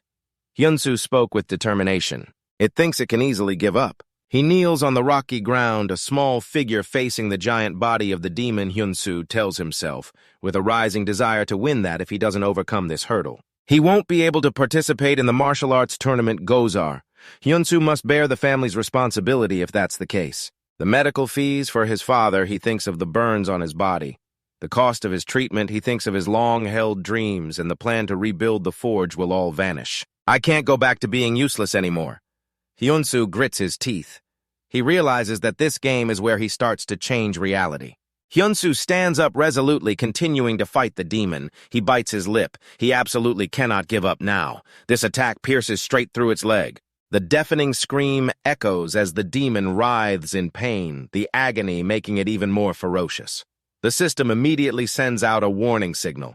With less than 3% left, Hyunsu still fights with strong will. I will never give up. He shoots another arrow aimed at the demon, concentrating all his strength, whispering, It's not over yet. Just as the battle is intensifying, the bowstring suddenly snaps. Hyunsu is almost stunned. His bowstring is gone. The demon takes advantage of his moment of distraction to launch a surprise attack. This time, Hyunsu cannot dodge anymore. The situation is extremely urgent with only 1% left. Hyunsu can't believe what is happening before his eyes is really the end. He whispers, No martial arts, my will. He is extremely determined. It can't end like this. Hyunsu struggles. He absolutely cannot give up. The system announces that he has met the special condition of being below 5%. His strong desire merges with the condition of the divine blacksmith. You can acquire a new legendary skill. Hyunsu doesn't have time to think much. This is his chance. The system begins the countdown for the divine emergency crafting to start. His heart is filled with determination to overcome this hurdle. The system guides him. He can choose the materials. He thinks to himself that this is his last chance. Without hesitation, Hyunsu starts crafting. He raises the hammer high and brings it down onto the metal bar. The powerful strike creates a resounding impact throughout the space. He gasps for breath, sweat rolling down Hyunsu's cheeks, seizing every second, every minute. A long, shimmering sword wrapped in beams of light, a powerful weapon has been created. Hyunsu grips the sword tightly, his whole body radiating a strong blue energy. All his strength is focused on this strike. A powerful slash aimed directly at the demon's body, the holy sword of exorcism. It leans to one side, trembling from the force of the impact. The previous slash splits its body in two, blood gushing out violently. It cannot stand firm and collapses to the ground. Hyunsu, exhausted, breathes heavily, drained of strength. He joyfully exclaims, I did it! The system announces, Congratulations, you have defeated the giant demon. You gain experience and level up to level 38. Hyunsu exhales a long sigh of relief. With this rank, he struggles to utter each word. Enough already. At this moment, his body is nearly depleted of strength as he collapses. Kan hurriedly calls out his name, Hyunsu, Hyunsu, Hyunsu. The clear blue sky and dazzling sunlight shine through the white clouds. Today, Hyunsu lies in bed, slowly opening his eyes. He wearily asks everyone, How long has it been? The demon, everyone cheers, he's awake. A true hero, Hyunsu asks in confusion. What is this? Ken steps forward, speaking calmly. Thanks to you, we survived today. He is very grateful. Thank you. How did you do that? Hyunsu turns to look at the commander, scratching his head, stammering. How do I explain this? Can laugh out loud? Is it that complicated? Hyunsu thought to himself that even if he spoke, they wouldn't believe that he forged a holy weapon in the middle of battle. Ken encouraged him not to be modest. Today's achievement is entirely thanks to you. Hyunsu knew that the ghouls were very afraid of holy power. They were like vengeful spirits, a pure sword glowing surrounded by twinkling constellations the moment he realized that. I immediately thought of the exorcism sword. It would eliminate evil spirits and dispel all calamities thanks to what Father had said about restoration. He recalled his memories with Father back in the day, which is how he was able to create that sword. That's why I was able to craft it. Hyunsu felt satisfied. He was glad everything unfolded as he had envisioned. This was a cheat skill, but unfortunately it could only be used once. Kan suggested, I should reward you. He held out a bag of money to him. It would be very generous. The system recorded that you received 2,000 gold. Hyunsu stammered, thank you, sir, looking delighted. That means 2 million gold, Kan confessed. I mistook you for one of those outsiders. He bowed his head sincerely. I apologize, knight. The crowd cheered, Commander Hyunsu. He raised his hand to signal for him to stand up. It's all right. Commander Hyunsu firmly shook his hand, expressing gratitude. Thank you for recognizing me. The system interface displayed that his favorability with Kan had reached maximum. He bowed his voice, carrying a plea. I would like to officially ask you for a favor. Kan relies on your help. Please repair the Holy Bell Master. Kan placed all his trust in Hyunsu. The sword you just used, I can definitely feel the holy power from it. If it's you, I believe you can do it. Hyunsu skillfully declined thanking him for his trust, but now I must go to the Gozard Kingdom. Kan suddenly remembered something important he almost forgot. You are a blacksmith. He revealed that the Lord possessed a legendary ore. If you could repair the bell, he might reward you with it. Hyunsu's eyes lit up. A legendary ore. The brilliant sunlight shone on the city walls, highlighting the majesty and antiquity of the castle within. Kan introduced him to the Holy Bellmaster. He opened the door for him to see inside. Kan adjusted the 7, which was the Holy Bellmaster. Hyunsu was completely shocked to see the bell. It was not only broken, but shattered completely. He believed in him. Can you trust him? Hyunsu pondered, can this really be restored? He replied, yes, of course. Hyunsu thought to himself, it's even worse than I imagined, but surely there must be a way. Suddenly, someone called out loudly from behind, Commander. It was Bio, slowly approaching the two. Bio spoke firmly. That bell can't be repaired. She leaned in close to Hyunsu and whispered, even at level 290, I am powerless, and you say you can do it. She bowed her head, wearing a mysterious smile, then looked up and questioned him. You're a fraud, aren't you? Bio suddenly made a decision. I will leave the guild. He tried to stop her. Bio, what are you saying? He was the guild leader, Kim Shield-jun. Why are you leaving so suddenly? He tried to persuade her, saying, isn't everything you've built going to be wasted? Bio didn't care. That's right. But now I'm tired. He murmured half-heartedly. Not just this time. We invited Blacksmith Hyun over. Bio shouted angrily. That's the problem. Proposing an anonymous player for 500 million gold a year? He trembled, emphasizing that Blacksmith Hyun sold the first sword he forged for 50 million gold. If we have him, the guild will quickly level up in no time. Bio disagreed. The new blacksmiths you've brought in recently are replacements for the previous ones. Aren't they? Isn't that so? Then he hugged the signing fee and ran away, right? She repeated the mistakes he made. Another person hit the jackpot and disappeared again, and for the next time he sighed and replied, I know. Let's stop here. Bio closed his eyes and sighed softly. Now he understands how hard I worked to clean up the aftermath. So please don't stop me anymore, Jun. Respect Bayo's decision if that's what she wants, I understand. She assured in a firm voice, don't worry, for now I won't join any other guild. Jun called after her, still there will always be a place for you here if one day you want to come back. Outside the fortress, only the territory of the sand was solid. Bayo looked around, shocked by the devastation. Oh my God, she said with a hint of regret. This village was not supposed to disappear so easily. In Bayo's mind, images of the past appeared. Right here, he realized that everyone in this world was not just NPCs, but were all people like him. Bio reminded himself that as long as he could fix the Holy Trung La Master, he could prevent this disaster. She held firm to her determination. She had to check Chung one more time, returning to the room where the meeting with Hyunsu took place, her voice serious as she questioned, "You are a fraud, right? You are a fraud, aren't you?" Going back to a time before Bayo suddenly made the decision, "I will leave the guild." He desperately tried to stop her. "Captain Kim, what are you talking about? He is the guild leader Kim Shield. Why are you leaving so suddenly?" He tried to persuade her like that. "Isn't everything you've built going to be wasted?" Bayo didn't pay attention. "That's right, but I'm tired now." He muttered half-heartedly, "Not just this time, we invited the blacksmith Hyunu over." Bayo shouted angrily, "That's exactly the problem. Offering an anonymous player 500 million gold each year." He trembled, emphasizing that the blacksmith Hyun sold the first sword he forged for 50 million gold. "If we have him, the guild will quickly level up in no time." Bayo disagreed. "The new blacksmiths you've brought in recently are just replacements for the previous ones. Isn't that right?" Then he hugged the signing fee and ran away right. She repeated the mistakes he made. Another person hit the jackpot and disappeared again, and for the next time he sighed and replied, "I know, let's stop here." Bayo closed his eyes and sighed softly. Now he understands how hard I worked to clean up the aftermath. "So please don't stop me anymore, yes, June. Respect Bayo's decision if that's what she wants. I understand." She assured in a firm voice, "Don't worry for now, I won't join any other guild." June called after her. "Still, there will always be a place for you here if one day you want to come back." Outside the solid fortress in the territory of the scarred sand, Bayo looked around, shocked by the devastation. "Oh my God," she said with a hint of regret, "this village was not supposed to disappear so easily."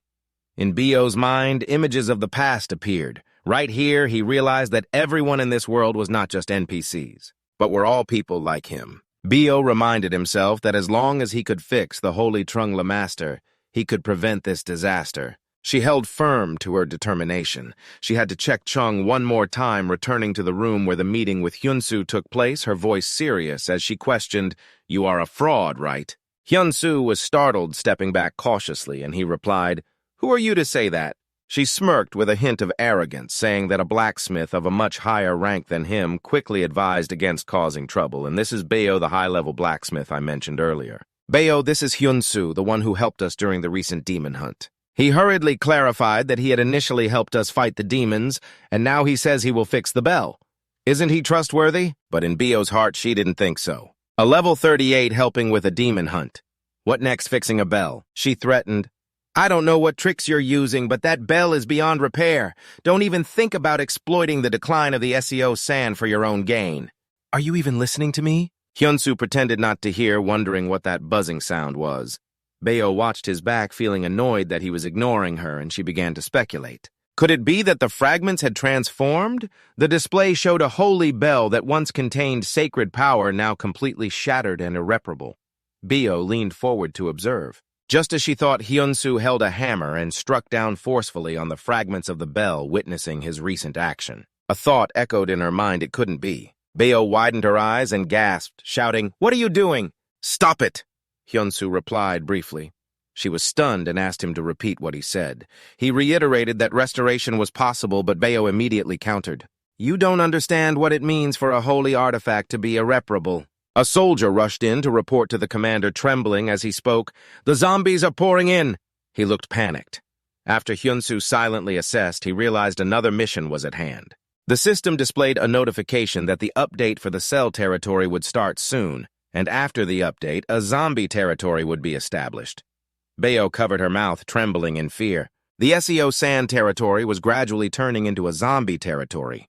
She murmured helplessly, "It's over." Hyunsu still didn't give up, insisting that if we could reforge the bell, we could stop it.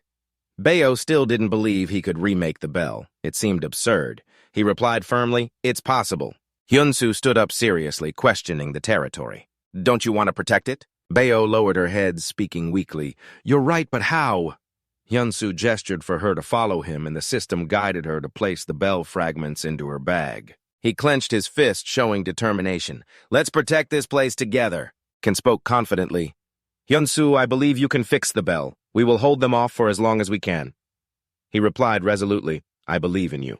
Kan took the lead with his sword, rallying the knights, shouting, "Don't lose hope." He encouraged everyone to fight until the last moment to hold on just a little longer. Ken shouted decisively, "We must protect the cells!"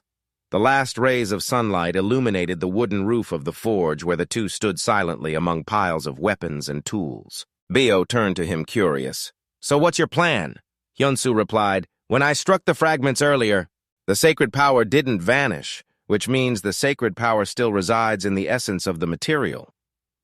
He smiled confidently, holding a piece of the broken bell. "We will melt down this material." "Then forge a new bell! If it's a complete bell, the sacred power will be even stronger," Bayo interjected. "I've never seen a skill like that." He explained, "To repair something, you might not even need skill." She looked surprised and asked, "What do you mean?" Hyunsu calmly replied, "What do you think your hands are for? Let's start melting the material." Bio stood outside observing and thought to himself, "Is he really going to do it by hand? What era are we in?" He turned and called out loudly, "Why are you still standing there, Hyunsu?" He smirked to himself. "I can't do it," Assistant Manager Lee, and TC was sitting in front of the computer screen. Focusing on the data, he raised his cup and took a sip of water. TC sighed. "It's all over now. The update for the Sand Territory seems like it's going to fail." The group approached and said, "What nonsense are you talking about?" "Don't jinx the update day." TC pointed at the screen. "Look at that." He leaned closer to the screen, surprised, and asked, "What are you looking at? What is it about that blacksmith that makes him so confident?" "No way a player could fix that item." "Don't worry," Assistant Manager Lee warned. "I'm saying this because he's not an ordinary player." The chaos on the battlefield during the Sand Territory update was palpable. Can roared in despair. "Stop those zombies! Don't let them break through here!" The knights were surrounded by the undead. A soldier was suddenly attacked by a zombie and he was thrown off the ground. The undead frantically attacked him and he gritted his teeth, sweating from the effort. Fortunately, Can rushed over to assist him, anxiously asking, "Are you okay?" He replied, "Commander, can just a little more encouragement." "Hang in there a bit longer." He gritted his teeth and declared boldly, "This is where we've lived our whole lives. We must protect it." The blade of the sword was starting to show cracks. Can was stunned, blaming himself. Why now? The blade was now completely shattered, and the undead seized the opportunity to launch a fatal attack. Can closed his eyes, resigned to his fate. Just as the blade was about to hit him, it suddenly stopped. Can seemed to recognize that sound. The zombies clutched their heads in agony, retreating as their flesh was scorched by the holy fire. They writhed in pain, unable to bear it. The tower emitted a blinding light that illuminated the battlefield. Khan looked up at the tall tower where the light was coming from and exclaimed joyfully, "The holy bell has been restored." The scene before the team made the leader choke on water. He gaped in disbelief. What the hell? Hyunsu raised the hammer high in his hand. He continuously struck the holy bell, and the master team leader couldn't believe what had just happened. Did he really succeed? An astonished voice rang out. He really did it. "What is this? Is it a failed update?" The long-haired staff member held his forehead in exhaustion, reporting, "The user hasn't slept a wink since the update countdown began." The man next to him shouted, "A whole week!" 5 days ago, the main character rushed to the blacksmith in the castle territory and rallied all the villagers to help fix the holy bell. He declared loudly, "I told everyone. We need to melt down the completed bell to get the right base material. We will forge the power of the gods into it." While the main character was sketching the detailed design, he entrusted Bayo with full authority to supply war materials and manage the blacksmith. The system board lit up before everyone. "Let's start forging the divine power," the main character confidently said. "With the skill to maximize power, we can add effects that deal real damage." The furnace roared to life and he shouted, "Increase the temperature even more." The desire to protect the castle territory was being entrusted to this batch of metal. Everyone continuously poured in ore, stirring it well to leave no impurities behind. The shouts echoed throughout the blacksmith, "Focus! We are doing our best to protect the territory." The divine power grew denser, seeping deep into the mold. By the next day, the entire team hammered and adjusted the mold all night without rest. The next day, several blacksmiths collapsed right beside the forge from exhaustion on the second day before the official update. Bayo, with dark circles under her eyes, dozed off next to the furnace on the last day before the update. The sound of the hammer kept ringing. Suddenly, Bayo jolted awake, mumbling, "When did I fall asleep?" She rubbed her eyes and groggily sat up in the middle of the forge, the hammer still ringing loudly. She was startled and turned her head towards the center. The large bell just forged was still shimmering and resonating. She was quietly astonished that the bell had been ringing non-stop for many days. The main character held a hammer carving patterns onto the bell's body, sweat pouring down. A notification appeared before Bio. The title Apprentice lit up, indicating that she had witnessed the forging process of a master craftsman. Mastery in advanced forging increased by 2%. Bio's mouth dropped open. A master, that person! The main character glanced over calmly and said, "You were so loud, yet you still slept soundly." Bio blushed and shouted loudly. "I didn't sleep that much. Look, there's just the finishing touches left. You should just stay here." "Oh no." She hurriedly interrupted herself, stammering, I want to ask something. You are the blacksmith Hyun, right?" The main character paused for a moment, pursed his lips, smiled slightly, and nodded. "Yes." Immediately, a bright golden light flared up, a swirling energy enveloping the bell as he placed his hand on another layer. Finally, Bayo looked up at the newly completed bell and whispered, "Wow," then laughed and shook her head.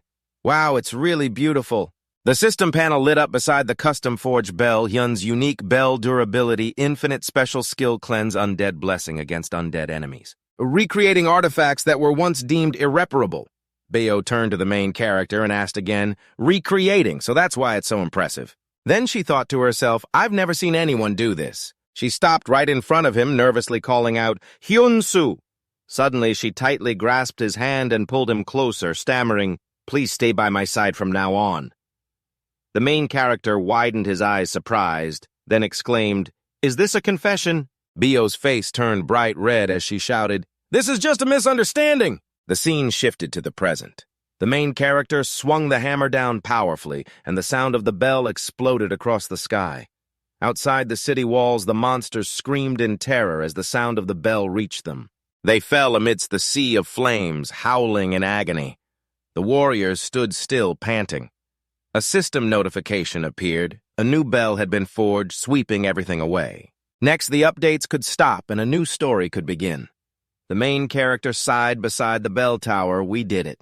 Luckily, it wasn't too late, but suddenly his body swayed. A warning popped up, "Fatigue accumulating, you will fall into an abnormal state."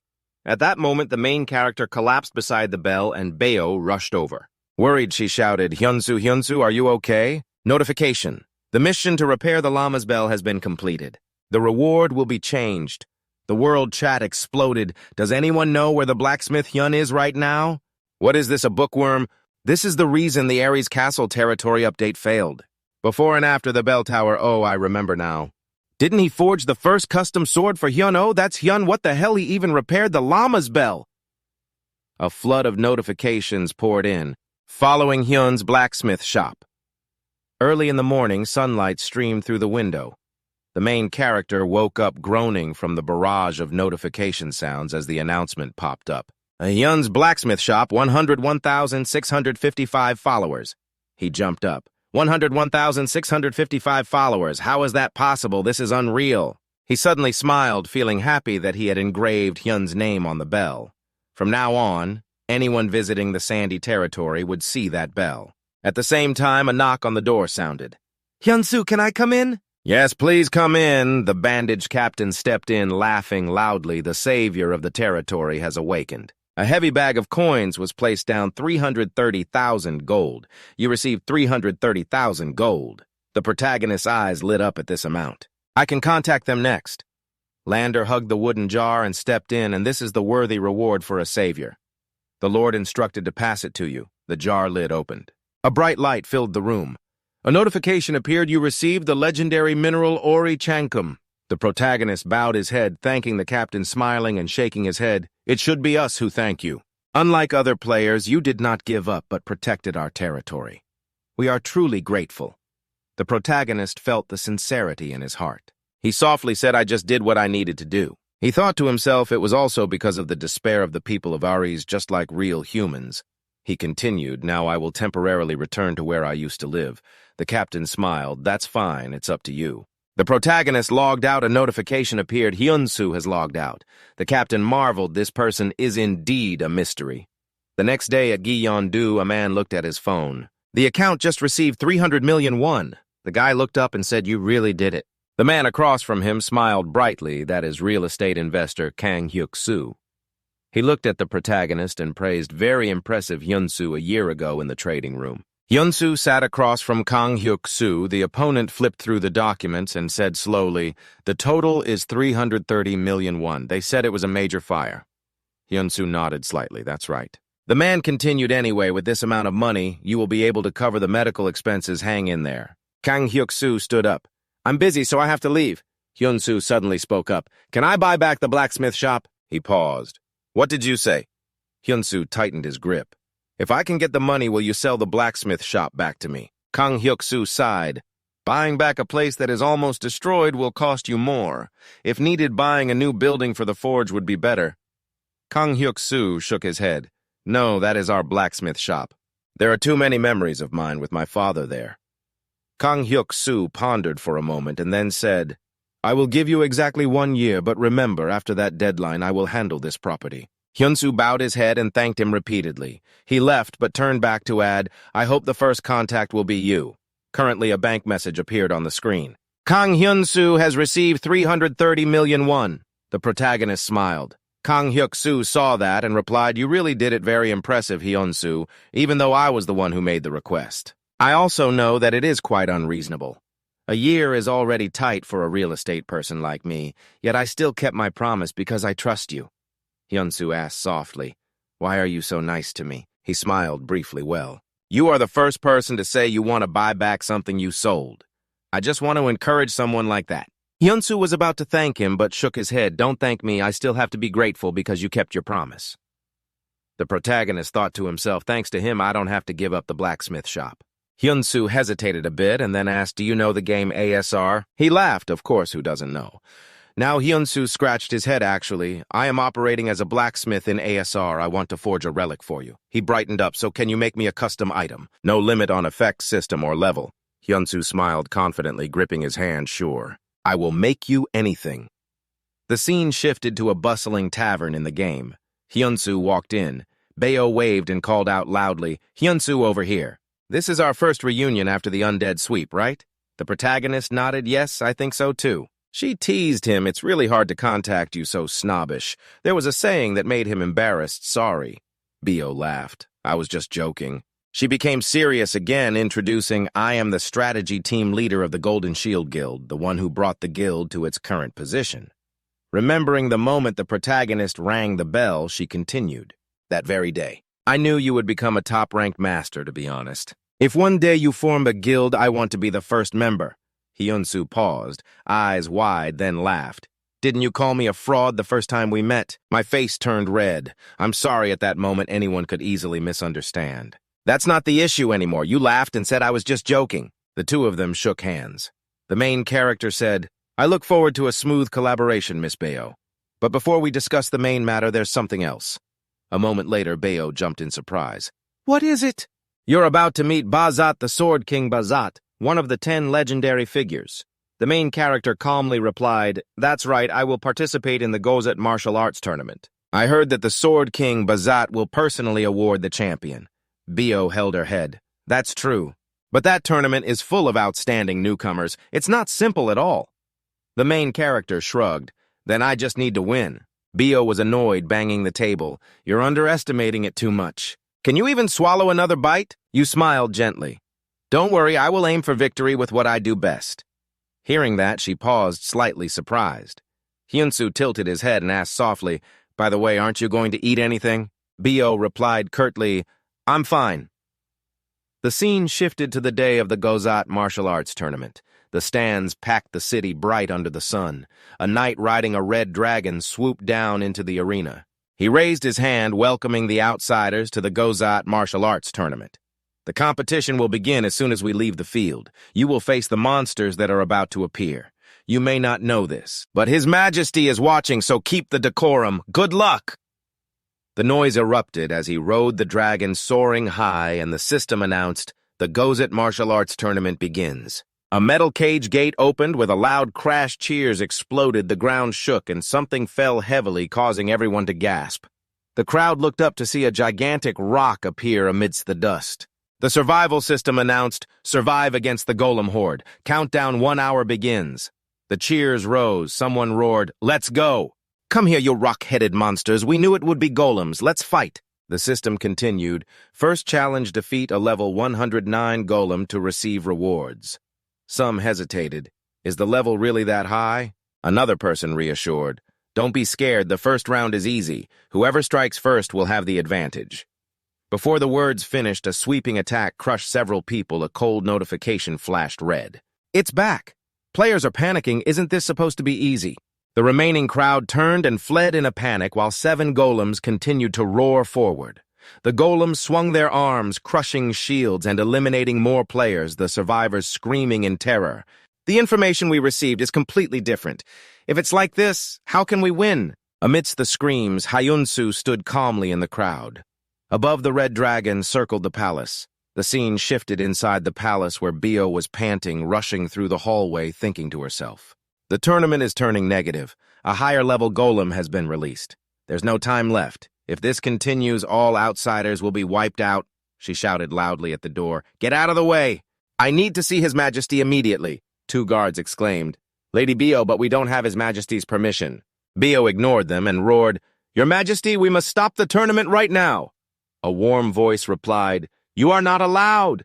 Bio stammered. But sir, the voice interrupted, don't you realize yet? Look closely at that blacksmith down in the arena. In the arena, Hyunu pulled back the bowstring muscles, tensed breath, held ready to release the arrow. The arrow spiraled into a bright line, shooting straight at the stone golem. It barely grazed it and suddenly turned back, landing in his hand. He flipped his wrist, activating his self-created secret technique. A customized creation number 3 returning to the user. Next was a short arrow made from Aozik Han. The people in the distance widened their eyes. The arrow just came back right. What kind of arrow is that? It looks like a boomerang. Hyunu calmly received the arrow and placed it back on his shoe. A thought flashed through his mind that this was a reward from the SEO sand domain last time, the metallic sheen glinting coldly.